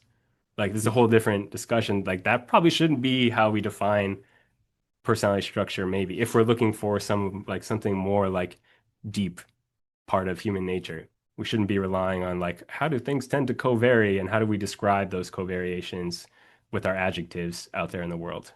Maybe we should be thinking more about like what is the design of the human mind, what parameters are in there, what parameters might have correlations among them or have causal dependencies on one another that creates these different patterns of covariation that we see out there at the level of observable behavior. Very cool stuff. Yeah, I mean, it suggests to me that we're too quick to reify Mhm. personality differences that um, exist in our particular cultural context, but need not exist. In the Mhm. same way that if we were to go into a jungle and try to map the variation in subsistence strategies of all the different animals in that jungle, and maybe we have a nocturnal diurnal dimension, or like he specializes in eating fruit versus leaves versus bugs dimension, and we say these are the only dimensions by which animals vary. Mhm. Well, if we go into the Arctic or into a desert, our map of the variation is going to be completely different, right? Mhm. It's not that these are inherent differences that all animals need to have. It depends on that particular ecology and what Mhm. types of affordances are available to the different animals there. And I think the same is Mhm. true of our cultural ecology, that there are different opportunities for different types of people, and that leads to covariance. So, like in an environment where I can make a lot of money as a bouncer, physical strength and toughness and willingness to use force, like those things are going to intercorrelate on a questionnaire. But if I'm in a place where a bouncer does not exist as an occupation, or in a place where if I'm strong, maybe that's going to enable me to be a better hunter. And there's a norm that hunters have to share their meat. Well, then in that environment, maybe strength will correlate with generosity, right? And that's it doesn't necessarily mean that there's an inherent connection between strength and generosity on the one hand, and strength and toughness and meanness on the other hand. This is just dependent on the affordances in the environment and what opportunities are available to different types of people. Hmm. Yeah. I think that's a big part of the story of personality structure for sure. Yeah, I, I mean, I and it like. could be that just one quick thing, like it could be that there still is heritable variation in things like extroversion, openness, whatever, Well, we know and there that is. Yeah. yeah, we Large know that there amounts of it. is. Yeah. Sure, and that could, tip the scales. Like if I'm deciding what niche to pursue to fill or what status game to play, like if I'm naturally a little more, say, smart, maybe I'll go into this particular niche. Or if I'm naturally a little more physically strong, maybe I'll go into this niche. Or I'm naturally a little more extroverted and socially adept, maybe I'll go into this niche.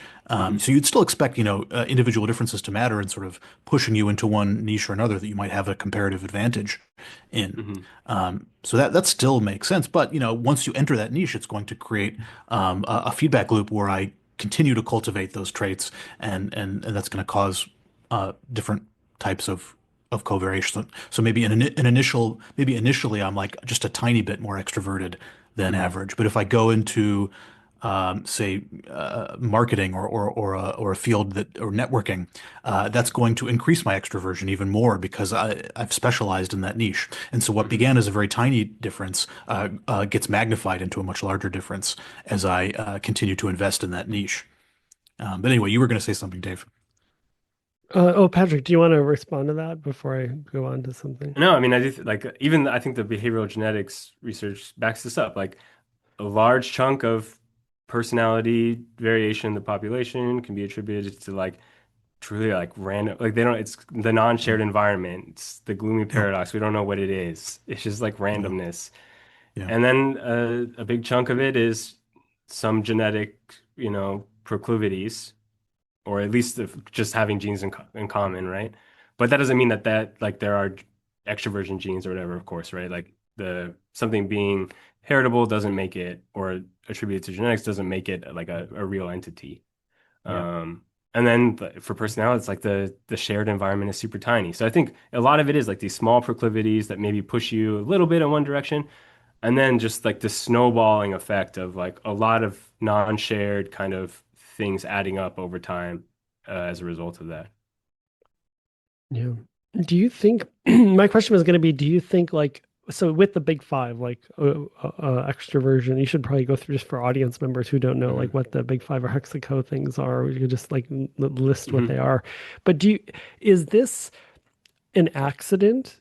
Like in the sense of, are there other common dimensions of variation that just haven't been stumbled upon?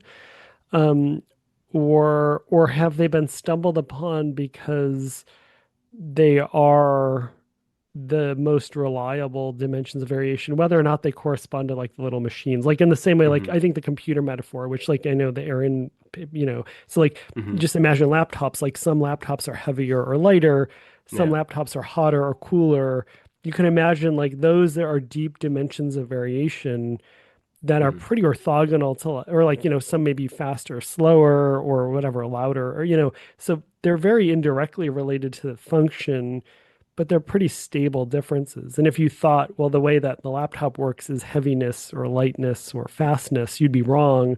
Yeah. But you can see why those attributes hang together. Is that sort of, can you connect up this laptop metaphor to how you're thinking about Yeah. personality? And then the related question, sorry, this is a complicated one, is just then is the question of like, are what's up with these big five, and are there really big 12 and we haven't found the other seven or nowhere bothered to look for them? Or Hmm. what do you think about that? Yeah, yeah. I'll take the that question first about like how do we get here? Are these useful? Um, and I think like okay, so the history of this stuff is right, like Gordon Allport and whoever like looked in the dictionary, got a bunch of words that people use to describe people's tendencies, and then took those words, And over decades, researchers gave all these different adjectives and asked people, well, how much does this describe you, or how much does it describe your best friend, or all that stuff. So like hundreds, thousands of words. I want to say like 4,000 or 6,000 words or something like that. All these ratings. From those ratings, they can get the correlations among all these adjectives, and they boil them down with factor analysis or principal components analysis into some lower number of dimensions. And I think the first one, yeah, it says something like 16, but then they found some mistakes. And then, like, literally decades of people redoing this, like, all through the 50s, 60s to the 80s, people were doing this and debating over personality structure. And they kept converging, as I understand it. And you can look back and see, they just keep finding something like the big five, which is uh, extroversion, openness to experience, agreeableness, neuroticism, and conscientiousness. And those describe the patterns of correlations that they found in those 6,000 adjectives, right? So it's a useful summary of all these different ways that people vary. And I don't think that's a mistake. Although the Hexaco does highlight that, because the Hexaco, the difference there is just like in 2000 or whatever, they went back to the dictionary, they started over, and they added just some words that were excluded from like the original lexical approaches because they didn't want words that had to do with like moral evaluations to be considered for personality. And as I understand it, the Hexago folks, they included those words, redid everything again, and lo and behold, they get another dimension that basically has to do with like morals How big of an asshole you evaluations. are, Yeah, so basically. it's like, okay, yeah. Yeah. So anything that we didn't include is not going to be there. If we included things like physical characteristics in that original Mm, word count, which some European personality psychologists probably would have wanted to do, or intelligence, like there's nothing about intelligence in there. Yeah, then we're missing those dimensions too. mm, And the point is that they're as useful as they're going to be for describing all the words that you wanted to that you included as being worthy of describing in the first place. I see. But And coordinated, musical, funny, those are all left out. yeah, they're not Okay. really in there. Like I'm no doubt they're going to correlate with some of the big five anyway. Mm, But yeah, I think these things it solved the problem of like uh, coordination for personality psychology. What traits are we going to coordinate about studying? Because everybody originally was like studying their own random personality traits, gave them their own random names, and at least this way we have some random names that everybody agrees on, and like we're going to study those things. And the problem, if which there is a problem with this stuff, is I think the sleight of hand of reification, circular reasoning, which some people, Simon Bogue, I think, has a really cool paper called like Verbal Magic, and it's this combination of circular reasoning and reification, where I think the field like did the sleight of hand, maybe completely unaware, but where it's just like these things which were originally descriptive constructs became the explanatory construct. They they stand in place of like learning about what are the actual underlying mechanisms. So it's like it's going back to your computer analogy. It's like saying, oh, we learned like the most important ways that computers are different from one another is that they differ in speed and functionality and size and clarity of the screen. And therefore, like, I know how to make the best computer.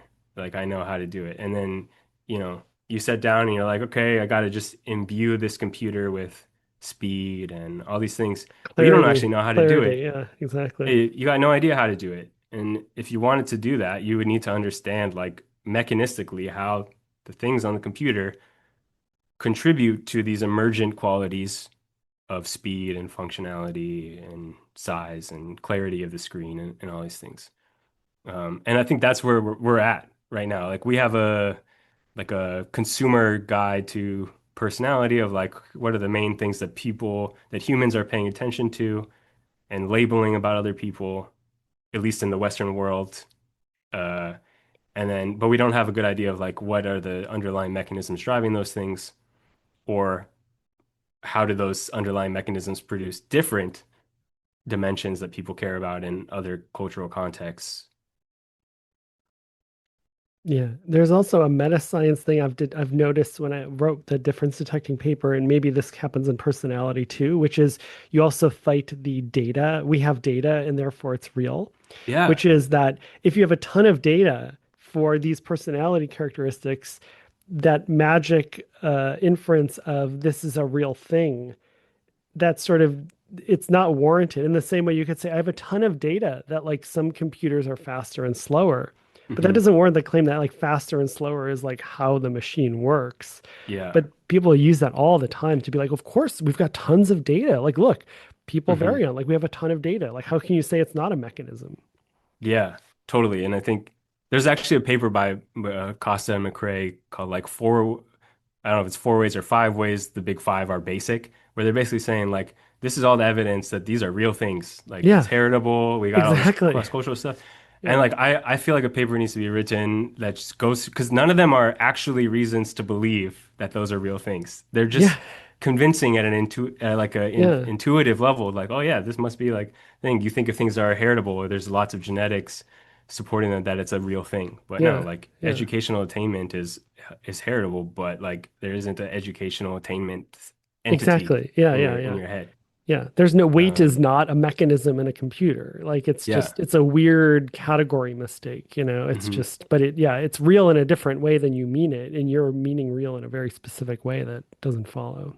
Yeah. That's actually something I kind of wanted to ask you. Like I was listening to the podcast about free will, and if I can, briefly summarize it, which yeah, hopefully this is Yeah, right. you have But two basically, like hours. I'm kidding. your explanation of what free will is as a concept, Yeah. anyway, is that it's like the placeholder or it's a marker of things that are levers that I could pull on or could be pulled on in order to change somebody's behavior. Yeah, that's how That is, David put it actually, is better that than me. fair? So yeah, that Okay. was David's characterization, which I thought was lovely. Yeah. Yeah. Yeah. Cool. Yeah. And so that got me because I was like, oh, yeah, what is free will as a concept? What is like personality as a concept? Why do we have that? Mm, And kind of like, I don't know if this is right, but my intuition is like almost like the flip side of that. It's kind of like mm. the things, if there's an equation of behavior, like free will is some of the variables that are open to be changed. You can put in a different number there, convince somebody to put a different number there. But personality as a concept, not like the individual personality dimensions, it's like a recognition of the things in there that are less able to be changed. I'm not Oh, going to say like awesome. totally Yeah. unable to be Yeah. changed, but it's like more like the constants in the equation Mhm. or things that would take longer to change than just like trying to, change their mind, so to speak, or whatever. That's awesome. Um, I like that. And maybe like I'm sure you thought like maybe then also like, like sex morph or age morphs would also go into that, right? hmm Where it's sort of like Yeah. you're not going to convince a baby to start walking, or hmm like, yeah, or I'm not going to convince a grumpy person to be cheerful. That's awesome. I love that. That's really cool. Yeah. So, because I was like, yeah, I've never even thought about like what is it? What is it as a concept? What is this even for? Like, Yeah. why do Yeah. we even Why have would an this thing? evolved organism think personality exists? And Yeah. why would it Yeah. have that intuitive entry? But that's a hmm really, that's awesome. That's like a really clear functional reason why it would. I love this because it's a good psychology of psychology, which it explains why personality psychologists were less interested in physical variation and say variation in intelligence, right? Because these are physical. If I'm taller or shorter or stronger or weaker or healthier or sicker or whatever, those aren't levers that I can really pull, right? And so it's natural that when we're thinking about personality, we're focusing on the stuff that we can change, right? Are the levers that we can pull. So we're not going to be interested in physical stuff. We're not going to be interested in how quick-witted or dim-witted you are Yeah. because that seems like it's harder to control. We're just going to focus on the stuff that or actually no, am I getting it backwards? I That think that it's it's a little bit backwards, but yeah. not completely. Like I think Yeah. it's a marker of what things are less changeable than the levers Mm, you could pull on in like an everyday interaction to change mm, to get you to behave differently or like Right. change mm. the incentives. Like incentives can just be changed, I think, or like I could try to change a belief that you have that would then if I can change your belief like in the moment, it will have an impact on your behavior. Whereas I think personality is a stand-in for the things that are like less able to be changed. Right. Maybe not Right. totally unchangeable, but just a little bit more fixed. Like for example, how accurate your thermostat detection Right. ambient temperature is, or the set point. Like maybe those are just a little bit harder to change. And as a human navigating the world, it's helpful to know that there are some things out there that are a little bit more fixed. And so if I'm going to try to change somebody's behavior, it narrows the space of like what should I be trying to poke on Yeah. in order to change their behavior. I should Yeah. poke on the free will things, Mm. Yeah. not the Got it. Where, So, and then to your point, like it highlights some of this, like the folk differences, the psychology of psychology. European personality psychologists included back in the day, from what I understand, intelligence was part of personality, height, physical stature, muscularity, hmm, athleticism. These are personality traits for them. It's the interesting. American school, like Gordon Allport, I think, who kind of excluded that kind of stuff. So these folk intuitions about what counts as personality is itself like baked into our concepts of personality, or no, our science of personality and our, Hmm. yeah, what we count. And it's possible, yeah, like your height is less changeable than maybe some of your anger proneness, but maybe weight isn't or musculature isn't, So anyway. Hmm, Yeah. that's interesting. So it then would predict that domains of human variation that we intuitively think that we can change very easily, that those domains would be less likely to be considered personality traits, quote Hmm. unquote. I'm trying to think of a good example of something that we think can be easily changed. I don't know, like your willingness to make me a hot dog, right? Hmm. That totally depends on my on whether I can give you $10 to make me the hot dog if you're Hmm. a hot dog stand or whatever. It's totally in my power to control, right? Hmm. That's not a personality trait. The fact that you have a hot dog stand is not a part of your personality, right? Hmm. Um, so I don't know. That's a one way of thinking about it. The stuff that Yeah. is easy to manipulate through, say, money, through reciprocity, that those things will not be viewed as personality traits. Hmm. Whereas things that can't be changed so easily, those will be more likely to be viewed as personality traits. Yeah, yeah. Or like in that equation of how likely I am to make you a hot dog, or like will I make you a hot dog, right? Like Yeah. there's some things that go into that equation. Like one of them is the incentive structure to motivate me, and the other part is maybe some aspect of like how much I like helping people in Hmm. general. And so like depending on that, how much I like helping people, which maybe is a little harder to change, let's say, Hmm. like then for you, it'd be helpful to know like kind of where I stand on that personality trait of being willing to help people in order to know how much you need to offer me or whether it's even possible to offer me enough to make you a hot dog, you know? Hmm. So Right. it's like it helps, I think it could help guide decisions if you have these little kind of placeholders in these equations of like other people's behavior to figure out like what are the levers I can pull on? How strong do I need to pull on those levers? For different people out there in the world. Yeah.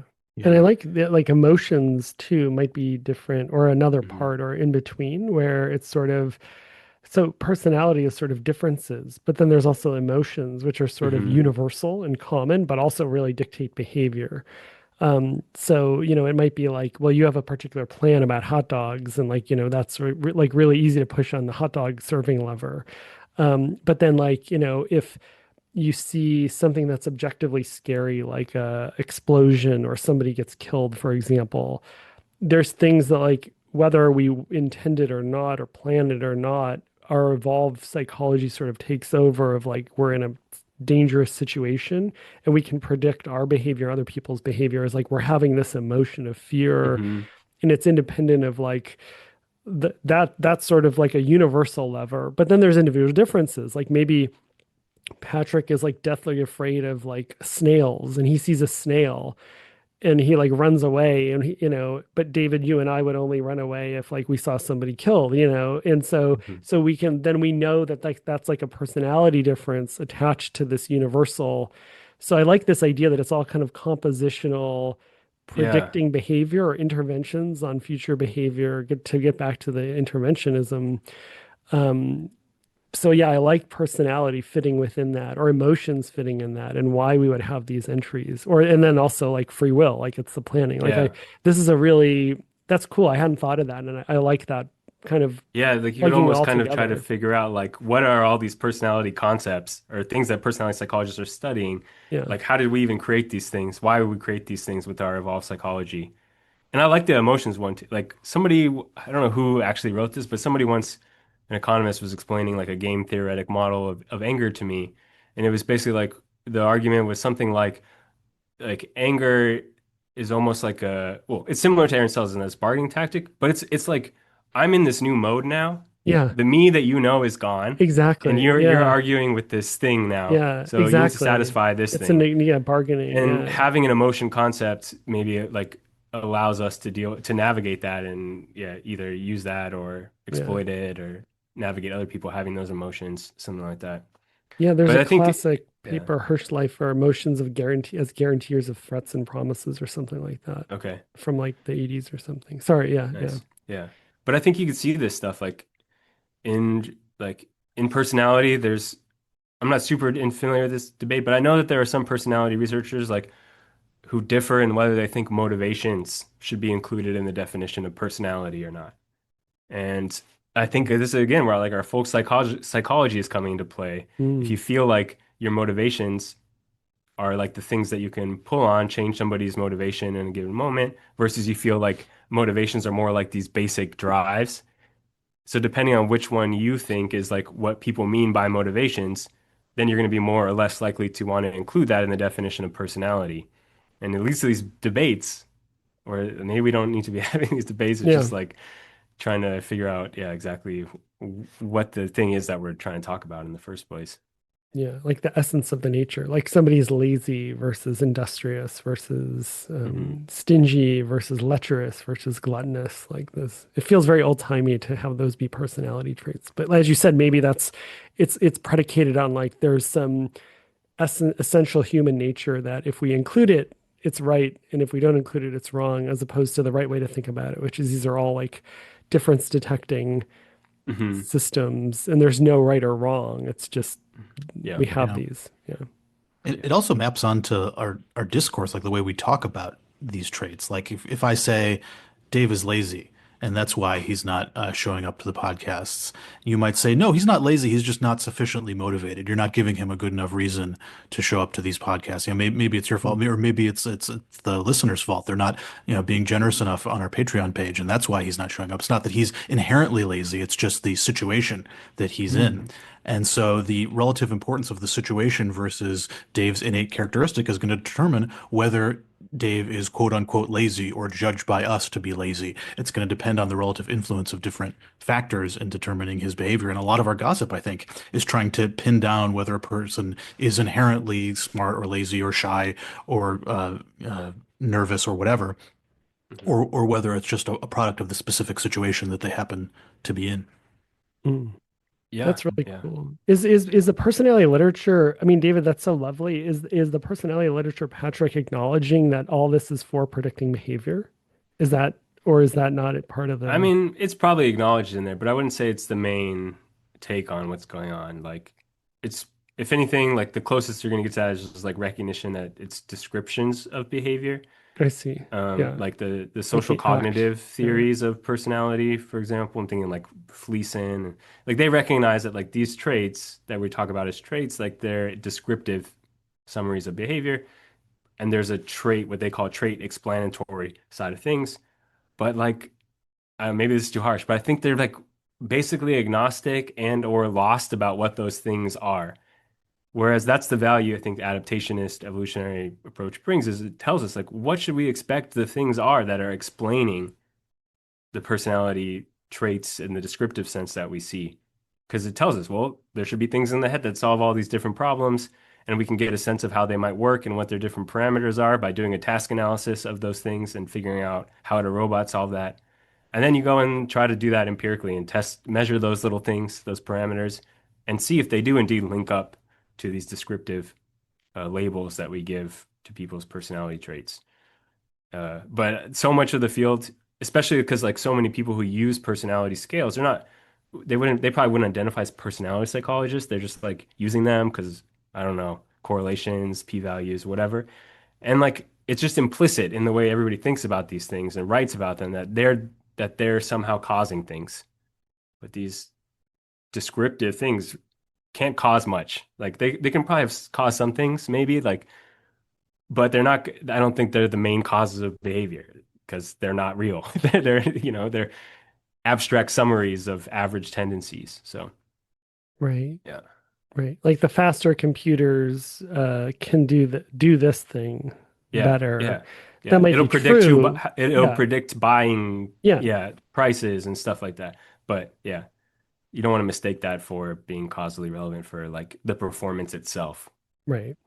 Yeah. Right. Maybe one day we'll build a super fast computer that's faster than any computer before and will take over the world. I feel like that's a lot of the arguments Yes. you hear about AI because it's It's reified going to be this so abstract. fast. Yeah, exactly. It's Yeah, going to be so yeah, fast. It's going to hit the threshold of fast, so fast that it's going to become human-like. hmm Yeah, That's exactly. actually the base logic of it. Yes, exactly. The base logic is it's going to get so fast, it's going to become exactly like a human. Right. It's the exact same thing where we're reifying intelligence as a real thing when it's a whole bunch of different things. And then we extrapolate that and like, oh, if we build an AI, it's going to be super intelligent and it's going to do all the things that we can do, but better. And it's just going to be like a wish granting genie that can do anything. yeah. Yes. Anyway. Although even without that, I've seen some arguments about like even just if we were to increase like the speed of things by a lot, or and it could make copies of itself, you don't even need super intelligence.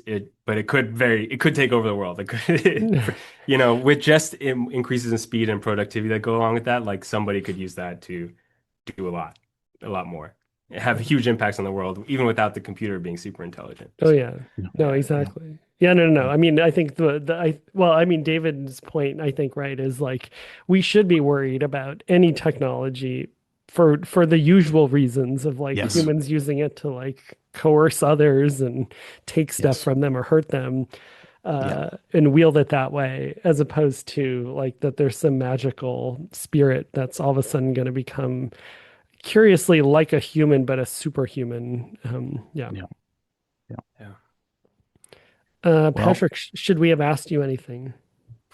Yeah.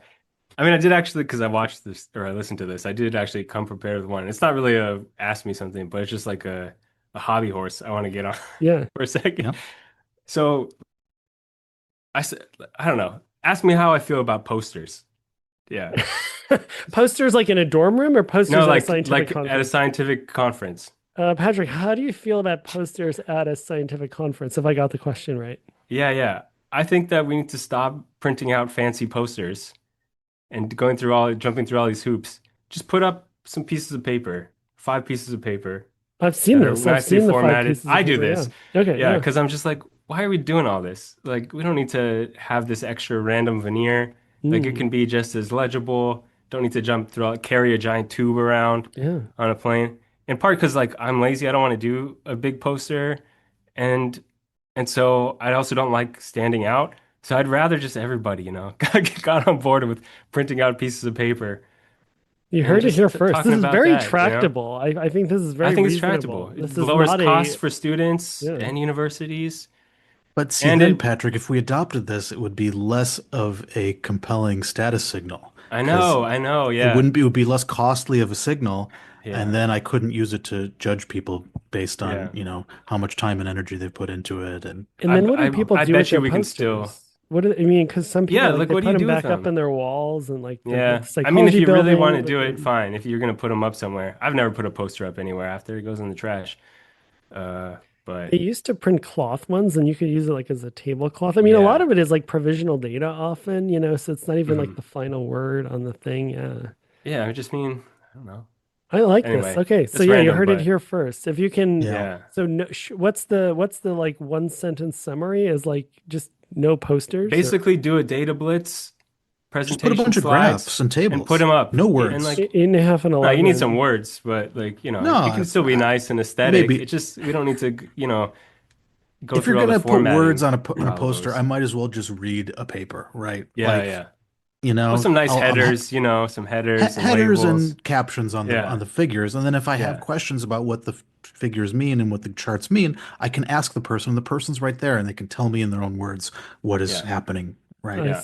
Yeah, And I instead of see. me just like awkwardly standing there and reading a paragraph that they've written, when I could have just read Yeah, that paragraph in the privacy of my own home on my own time, yeah, you yeah. know? I mean, I'm not even getting into that side of the poster stuff The that I don't social, the like, but awkward social interaction yeah, of I'm yeah, gonna yeah. Yeah. stand I next just to mean you while I just like the read what you poster wrote, which is itself. David's comment. Yeah, Yeah, exactly.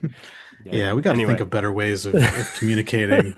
Honestly, an interpretive dance would be better. Maybe we should have poetry slams for our projects. It would be more effective, I think, more memorable. You know, Songs, there that there can't be rhymes. turned used into a status game, right? there Yeah, used to be yeah. an HBES, the Human Behavior Evolution Society, back in the day, and I was a young graduate student while this was still happening. It was so not attended. It was like there were not many people going to it early days, that it wasn't very competitive to get in.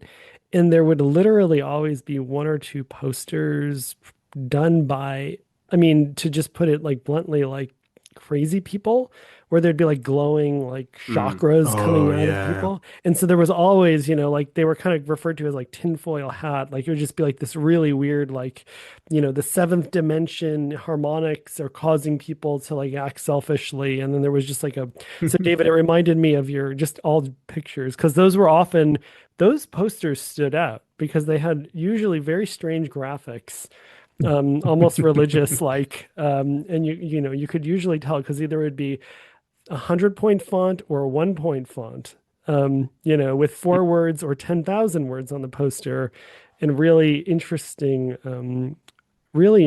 pictures. Yeah. Yeah. Maybe we haven't quite figured out the optimal way to have research conferences. Maybe this is the best we can do is the poster PowerPoint format.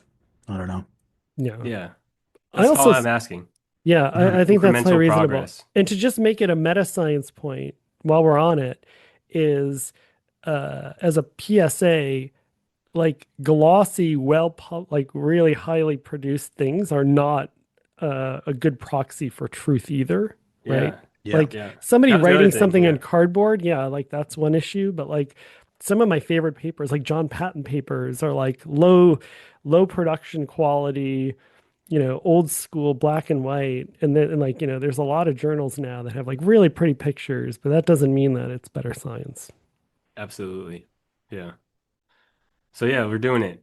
We should just Yeah. hand drawn 8.5 by 11.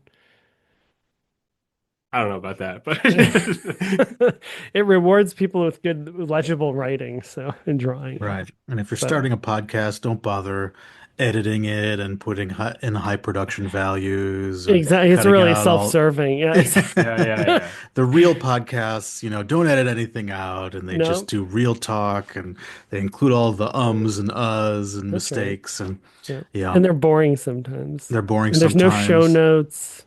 Hmm. Yeah. Although Those are the AI best does kinds of those well. podcasts. Yes, exactly.